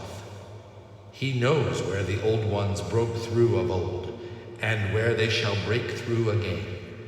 He knows where they have trod earth's fields, and where they still tread them, and why no one can behold them. This is a 10 doom threshold, and it is the final agenda. So we have 10 rounds to be able to get this thing completed, which is actually a decent amount of time provided I don't draw too many resurgent evils and have to deal with that. So to that end, let's go ahead and draw Skids Encounter card, which is a Beyond the Veil. That is a whiff because I already have a Beyond the Veil. So haha, that surges into Spaces Between. Yeah, we just talked about this. Okay, this is not actually too bad of a deal because what happens here, okay, flip each non-Sentinel Hill location in play to its unrevealed size, removing all clues from it. All right, so let's do that first. The Frozen Spring, the Destroyed Path, and the Eerie Glade, way back from the base of the hill, those don't have any clues on them, nor can they ever get any, but we will turn those over and make them unrevealed, shuffled up. And then, somewhat importantly, Daisy's going to lose her clue. I was going to be able to grab that fourth clue, but I'm going to need a little extra work to do that now. So Daisy and Skids are going to get kicked back to the Ascending Path, which is going to engage them with the Avian Thrall. I would say that as this happens simultaneously, the Avian Thrall will engage with the person with the lowest intellect, which is his prey instructions, which would be Skids. So he will engage with Skids as he is ready and now at a location with investigators. And then Lost Memories gets a clue removed from it and gets shuffled in. Let's see, that one is take a horror for each action you have remaining. And Uprooted Woods is discard the top five if you have no action remaining. Okay, we don't know what the third one is, but neither of those two is particularly deadly now that Light of a Forgamon is gone. So we'll shuffle that up and we'll go ahead and put 3 out there. Unknown locations. It was sort of a bad time for that because Daisy had the opportunity to just grab that last clue and go. But it did save Skids in action, being able to move back into the Ascending Path. So honestly, all in all, that's not too terrible. All right. And we shuffle each non-Sentinel Hill location. We did all of that. So that's taken care of. And then we go to Daisy's Encounter card, which is Need for Knowledge. Okay, well, if anybody's going to get this. If you have no clues, Need for Knowledge gains Surge. I have 3 clues, so I have to test Intellect 3. I have 7 Intellect right now. So can't beat those odds. Well, you probably could, but right now I'll take the -4. And the chaos bag dishes up a +1 just to show Daisy who's boss. So that's a big success by Daisy. And we are headed into the investigator phase. Okay, so my thought here is I would like for Skids to evade this avian thrall and then for us to just get moving up into Sentinel Peak, but we are gonna need one more clue for that. So that said, how do I want to handle this? I think I want Skids to go second. I know I want Skids to go second. So let's go ahead and go first with Daisy. All right. Daisy's got 2 Mr. Rooks in hand. I do not have a Charisma, and I'm still sitting on a healthy Dr. Henry Armitage, so there's no reason to mess with that. Let's go ahead and I will hold off on using my tome action just in case I need a Divermus Mysterious for some reason. Oh, in fact, I could use a Divermus Mysterious to play a horror healing, illogical reasoning out of my discard pile to heal 2 horror if I get hit by something hard. Daisy's gonna go first, and she's going to move into one of these unrevealed ascending paths. She'll move down to this one here since it doesn't matter. And it is the Uprooted Woods. Okay, well, we know this one. That was the one that was there before. 2 Shroud, 2 clues. I only need 1 of the clues, and it is not a victory point location. After you reveal the Uprooted Woods, discard the top 5 cards of your deck if you have no actions remaining. Well, that is not the case. I do have actions remaining. In fact, I will take my second action to try to grab a clue here. So I am 7-2 on the investigate. Seems pretty good. And we get a -1. So that is a clue grab. That puts Daisy at the 4 clues necessary to unlock the Sentinel Peak. So I will debate about this. Now, my thought here is I could move up in there, let Skids evade the avian thrall, and move into Sentinel Peak to see what we're looking at. I do have 2 bullets left in my gun. I would like to use them. I would lose my high roller resource, but Skids is looking pretty good at 7 resources right now. I don't have a very good evade because I've lost take the initiative this round by Daisy going first, but that's okay. I can evade with the high roller and still be at 6-3 on that. It's pretty good. The thought here is, do I want to grab an extra clue with Daisy in order to be able to play Forewarned? And I think the answer to that is, in the interest of tempo, no, I do not. So I will go ahead and just move back in. Daisy has a little bit of horror healing built in with the St. Hubert's Key also, so I'll move back into the ascending path with Daisy for her 3rd action. And then as my tome action, I'm not going to use a Divermus. There's nothing I want to copy right now. At least I don't think so. Let me just double check. Spell events or insight events. Mind over matter doesn't help right now. Logical reasoning is definitely a great target. I've got 2 of those. Oh, interesting. Oh yeah, for sure. I will go dig that level 2 shortcut out. I kind of forgot that Divermus Mysterious could go get that shortcut. That makes that an even better addition to the deck. I wish I could tell you I did that on purpose, but I didn't. So I'm going to go ahead and exhaust Divermus and put a Doom on it. Let me mark that Doom. I will play the Insight Event shortcut out of my discard pile, reducing its resource cost by 1. After that event resolves, remove it from the game. Okay, so it wouldn't actually resolve. Yeah, it wouldn't actually resolve until it was discarded from the location. So I don't think the intention on this is to remove the shortcut from the game. So I will, for fast and free, play a shortcut on the ascending path. I wish I had thought of that last turn. I probably could have done that last turn. So I'll just tuck that in there, and I'll borrow my little bead marker.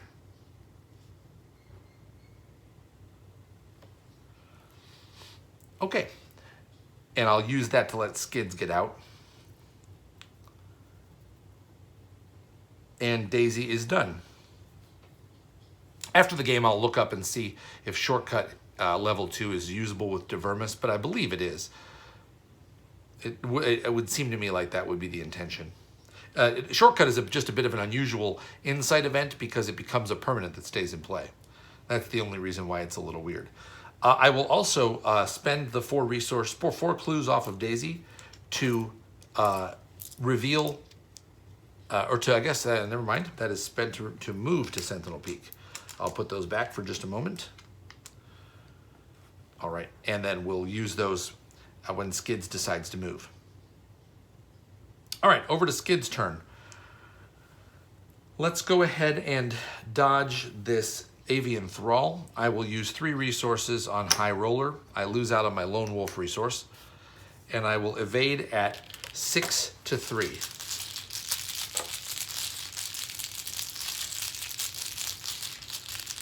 And 6 to 3 puts me at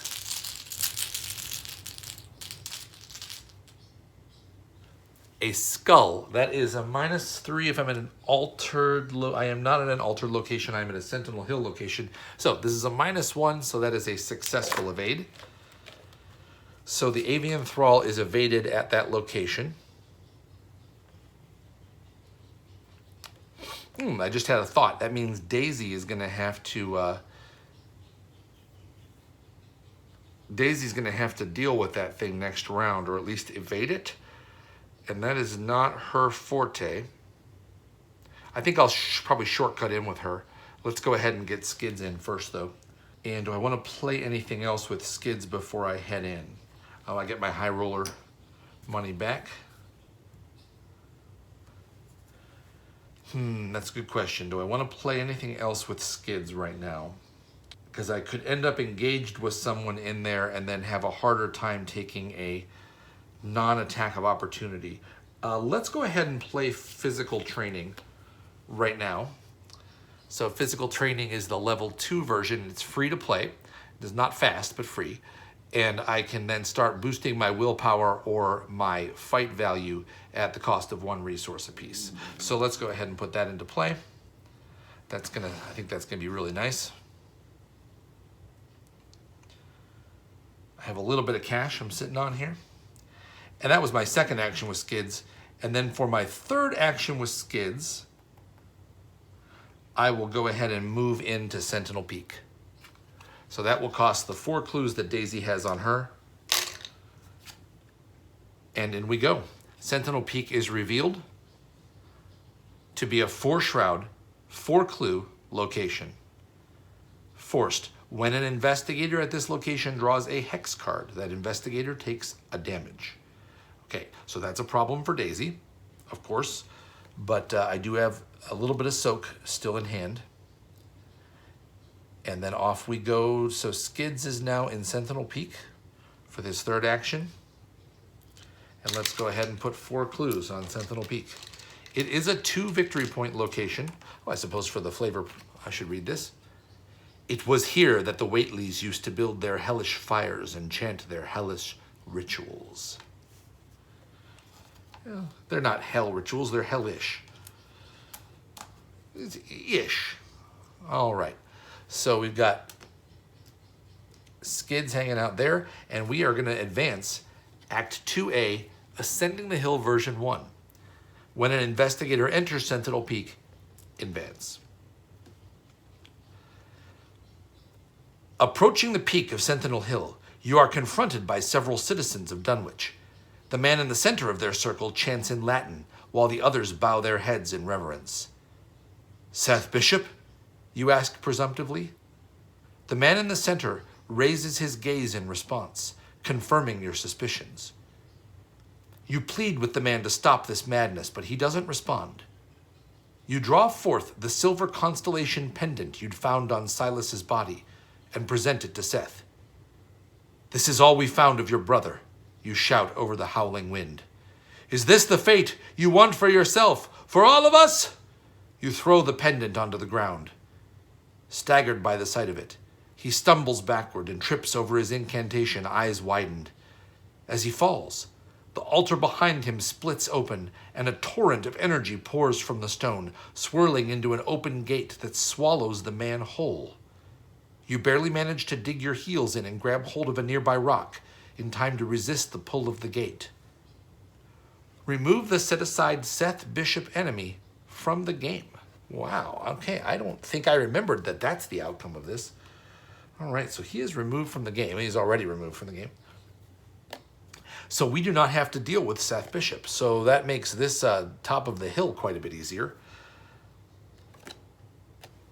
That is because we restored Silas Bishop. So there we go. Lesson to y'all, the Necronomicon, which was needed to restore Silas Bishop, might not have been such a bad pick after all. We'll see. Seth Bishop is worth a victory point, but he's a tough enemy for sure. And then that is the end of Skid's turn. I'll go ahead during Skid's turn. I'll take a free action with Daisy to shortcut her way into the Sentinel Peak. And I'll read Act 3A. The gate opens. From the ruins of the headstone on the altar at the hill's peak, a gateway of churning, vibrant energy has appeared. A force like a hurricane erupts from the gate, bending trees and pulling debris into it. The howling of the gale drowns out all other sound. Somehow, you must find a way to close the gate. Only investigators at Sentinel Peak may spend the requisite number of clues as a group to advance. All right, so I need to spend 4 clues to advance this and to win the scenario. And I currently have 0 clues. There are 4 clues on this location. So I cannot spend these clues for any other purpose, although I don't think I can. Even forewarned just says to put it back on the location. Okay. So Daisy's job right now is pretty clear. She needs to go dig up some clues. I also have a lockpick still in hand with Skids, which could come in handy. So we just need to investigate. And right now there's no enemies in our way. The avian thrall will shortly be in after us, but he is not right now. And we are done with the investigation phase. Enemy phase, nothing happens. Yeah, well, I'm surprised that I'm saying that. By the way, I'm giving up on Skid's hospital debts. I'm not going to get, there's not going to be 6 more rounds in the game, and I'm not going to throw away any more money. So let's go ahead and reset. So the avian thrall will ready back up in the ascending path. Skids will reset, and he draws an enchanted blade. All right. That weapon would have been very handy had I run out of 45 charges, but right now I don't need it. And I'll take a resource. I'm not going to bother putting one onto Lone Wolf because I'm going to be hanging out with Daisy here. And then Daisy will reset. She will draw an old book of lore. Okay. Well, I could definitely, if nothing else, I could use that to filter through so that I don't draw my Necronomicon. But right now, I'm just liking the fact that I am going to spend her resources getting clues. Or spending her actions getting clues. So I'll take a resource. That puts me at 9 resources. And we are ready for the next Mythos phase. So, Doom 2 of 10 on Agenda 2A. And we go to the cards. Skids draws. Need for knowledge. Okay, this gains Surge as I don't have any clues. And that surges into a Thrall. All right, that's going to spawn here. It has no prey instructions, so it's going to spawn with Skids. It spawns at the location with the most clues, which is where we are right now. All right, and then... yeah, and then Daisy's card is going to be Violent Commands. Put violent commands into play in your threat area. Deal 2 damage as an action. Deal 2 damage to an investigator at your location and discard violent commands. Or at the end of your turn, you have to test willpower 3, and if you fail, take a horror. Well, I will go ahead and risk that because I don't need the horror. Hopefully I won't have very many more turns. But one thing I did forget to do was deal with Skids' idle hands at the end of that last turn, so he does take a horror, which is only his second horror. And in fact, I'll just put that on Zebulon Whately, who has a little room now. And that's the Mythos phase. Not bad at all. Okay, we have the chance to win this, I think. Right here, right now. So let's go ahead and go first with Skids. I will fire the 45 automatic at the Thrall.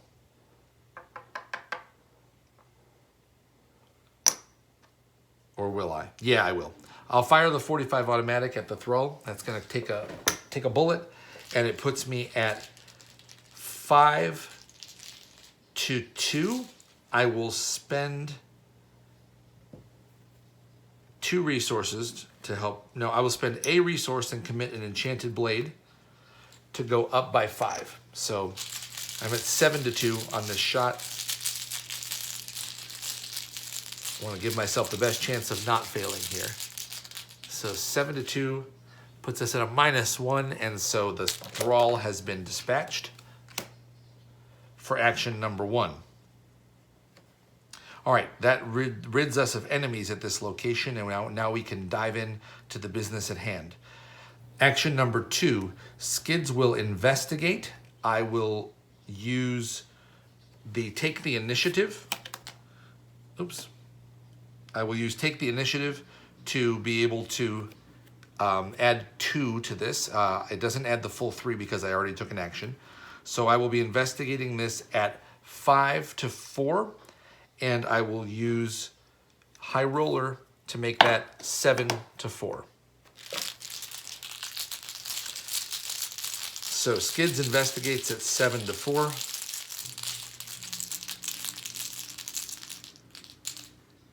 And we get a 0. Okay, so that means Daisy could clear this. So Skids takes the clue. All right, for my third action, let me see, I fought, I investigated. I get my High Roller resources back. For my third action, I'm going to play a Lockpicks. And that will get rid of my empty 45 automatic. The Lockpicks cost me 3 resources. And gets 3 supplies. And then I will spend 2 resources, putting me at 2, to be able to take a 4th action, which I will use to investigate with the lockpicks. So that's going to put my investigation at, let's see, I'm adding my agility, so I'm going to be at 7 to 4. I will not commit anything to that. We'll just go 7 to 4.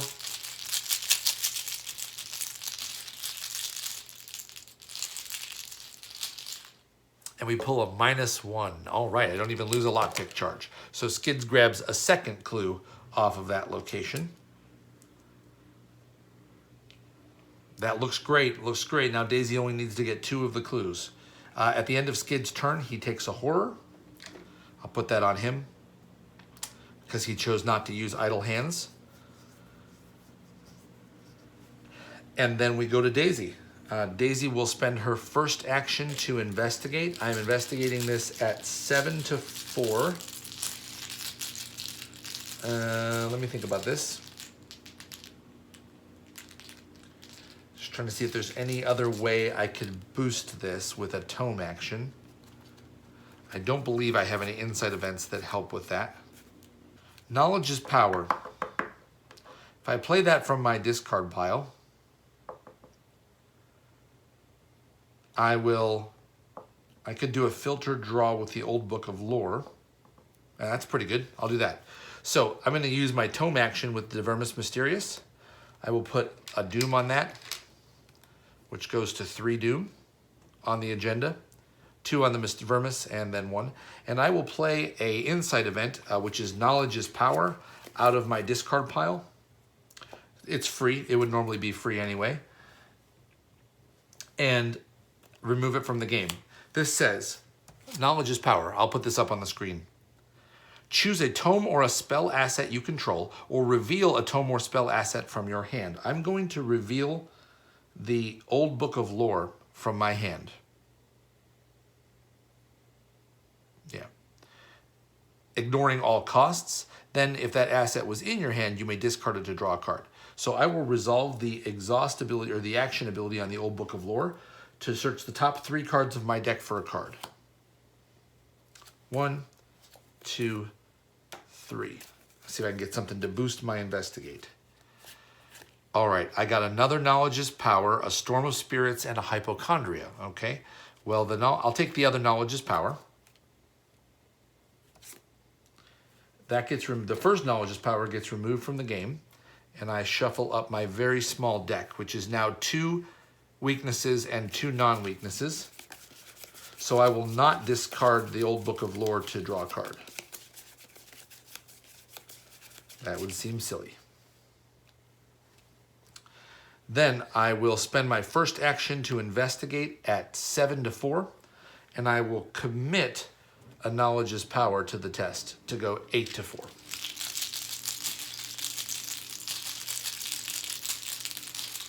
All right, 8 to 4, and that gets me out of the bag a -1. All right, that's 1 clue down. 1 more clue needed. Daisy's second action, she will investigate at 7 to 4. Skids will commit an Elder Sign Amulet to assist with that test. So we are back up at 8 to 4.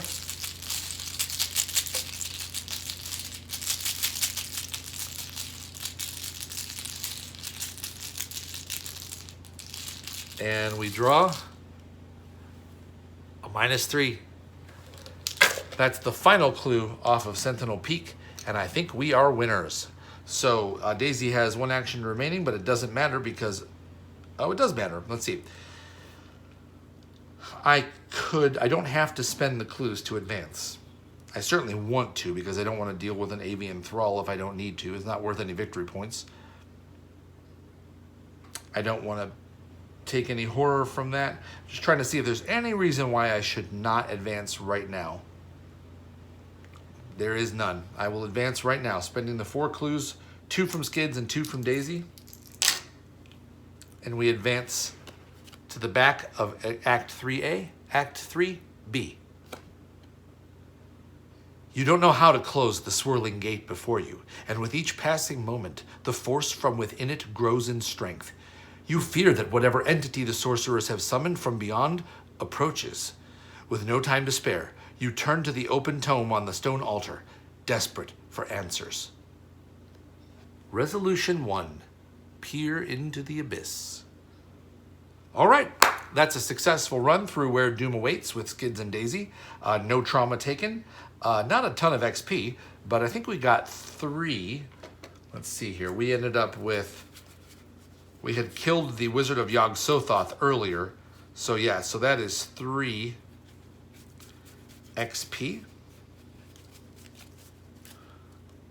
Skids will end up getting only 1 because of the hospital debts. I'm not sure if we get any bonuses. Let's take a look. Where Doom Awaits, Resolution 1. The poorly bound tome appears to be the written record of Old Whately, the man who taught Wilbur the ancient secrets of sorcery. You find a passage describing a place outside of time and space, where worlds converge and Yog-Sothoth dwells. Only by reaching this nexus at the edge of reality can you unmake that tear that has split open the world.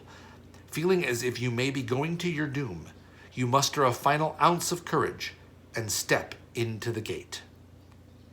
In your campaign log, record that the investigators entered the gate.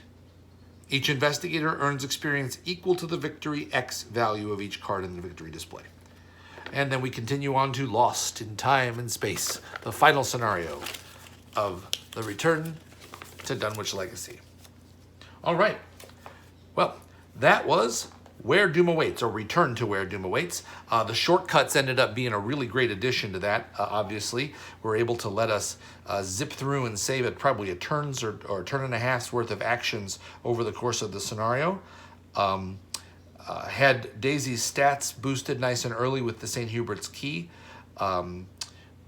We had some nice trickery going on with the Divermus Mysterious, which is the first time that that's been able to play out. Skids held his own in combat and was able to help take out some monsters. Essentially, it all kind of worked the way it was supposed to work. We never had threat from Beyond the Veil. Daisy would have had threat from that, but we didn't get to the end of her deck just yet. And then we are sitting at the end of the scenario, essentially, flush with resources and actions and all kinds of good stuff. So I'll call that very successful. Now, we're heading into a very difficult scenario, return to Lost in Time and Space. So we're going to need to make a couple adjustments to our decks, but unfortunately, Skids only has 1 XP to spend, plus his adaptable. So I'll have to do a little bit of thinking about what I might want to add in for that final scenario. And or what I might want to take out, because I'm liking what I've got in my deck right now, but I hate to go in with the 1 XP floating around and not unspent for the final scenario. And I still haven't drawn that dumb mirror. I would love to try that thing, the bonded mirror, but I still haven't drawn it. It's in the deck somewhere. And I think Daisy, with her 3 XP, is set up to probably make some sort of a pretty nice purchase. I'll see if I can't grab something that would be repeatable with Divermus Mysterious. Or honestly, I might actually take a Studious, the new permanent, which allows me to have 1 extra card in my starting hand. It's a little weird to buy that before the final scenario. It really only nets you 1 extra card, which is essentially like spending 3 XP on an action. So, that doesn't sound so great. I'll do a little bit of fishing around and see if I can find Daisy something good. I might also maybe try the... It's a card that is a permanent that allows you to spend secrets to investigate at adjacent locations instead of your location. I don't recall the name of it off the top of my head, but that might be good for Daisy. The next scenario is Lost in Time and Space, and so there's a lot of weird adjacency and a little bit of trouble sort of getting around. Daisy might also grab an astral travel. I could see that being useful for her. Especially because that's a spell and could be reused with Divermus at a reduced cost. That isn't an XP card, but it's awfully tempting. Because getting around quickly in that next scenario is paramount. And if you can just zip to where the other investigator is, it can save everybody a lot of trouble. Yeah, I think that might be what I get, is a couple astral travels. It's repeatable with Divermus. Yeah, that's pretty good. Okay, so, hey, thanks for joining me on this playthrough of Return to Where Doom Awaits. I hope you enjoyed the playthrough and are enjoying the evolution of the Mythos Busters Skids and Daisy decks. You can find links to those on the first scenario in the campaign. If you look on my YouTube channel, you'll find that if you just scroll down a little bit. And you can always contact me at the usual places, which is on Facebook at I've Got a Plan Podcast, on SoundCloud at Tim Paul I've Got a Plan, searchable that way. You can also locate me on the Arkham Horror Card Game Facebook page under the name I've Got a Plan, or you can find me on Reddit with the name HuckmanT, HuckmanT. I post my content to Reddit's Arkham Horror the Card Game page there as well, so you can always find me and send me a message there. Thanks to all of you who've been sending great messages, enjoying the playthroughs. I'm looking forward to starting a Return to the Path to Carcosa campaign playthrough in a couple weeks, as soon as that hits the streets here in the States. Again, thanks for listening to I've Got a Plan, and I will catch you at the Return to Lost in Time and Space. Let's have fun.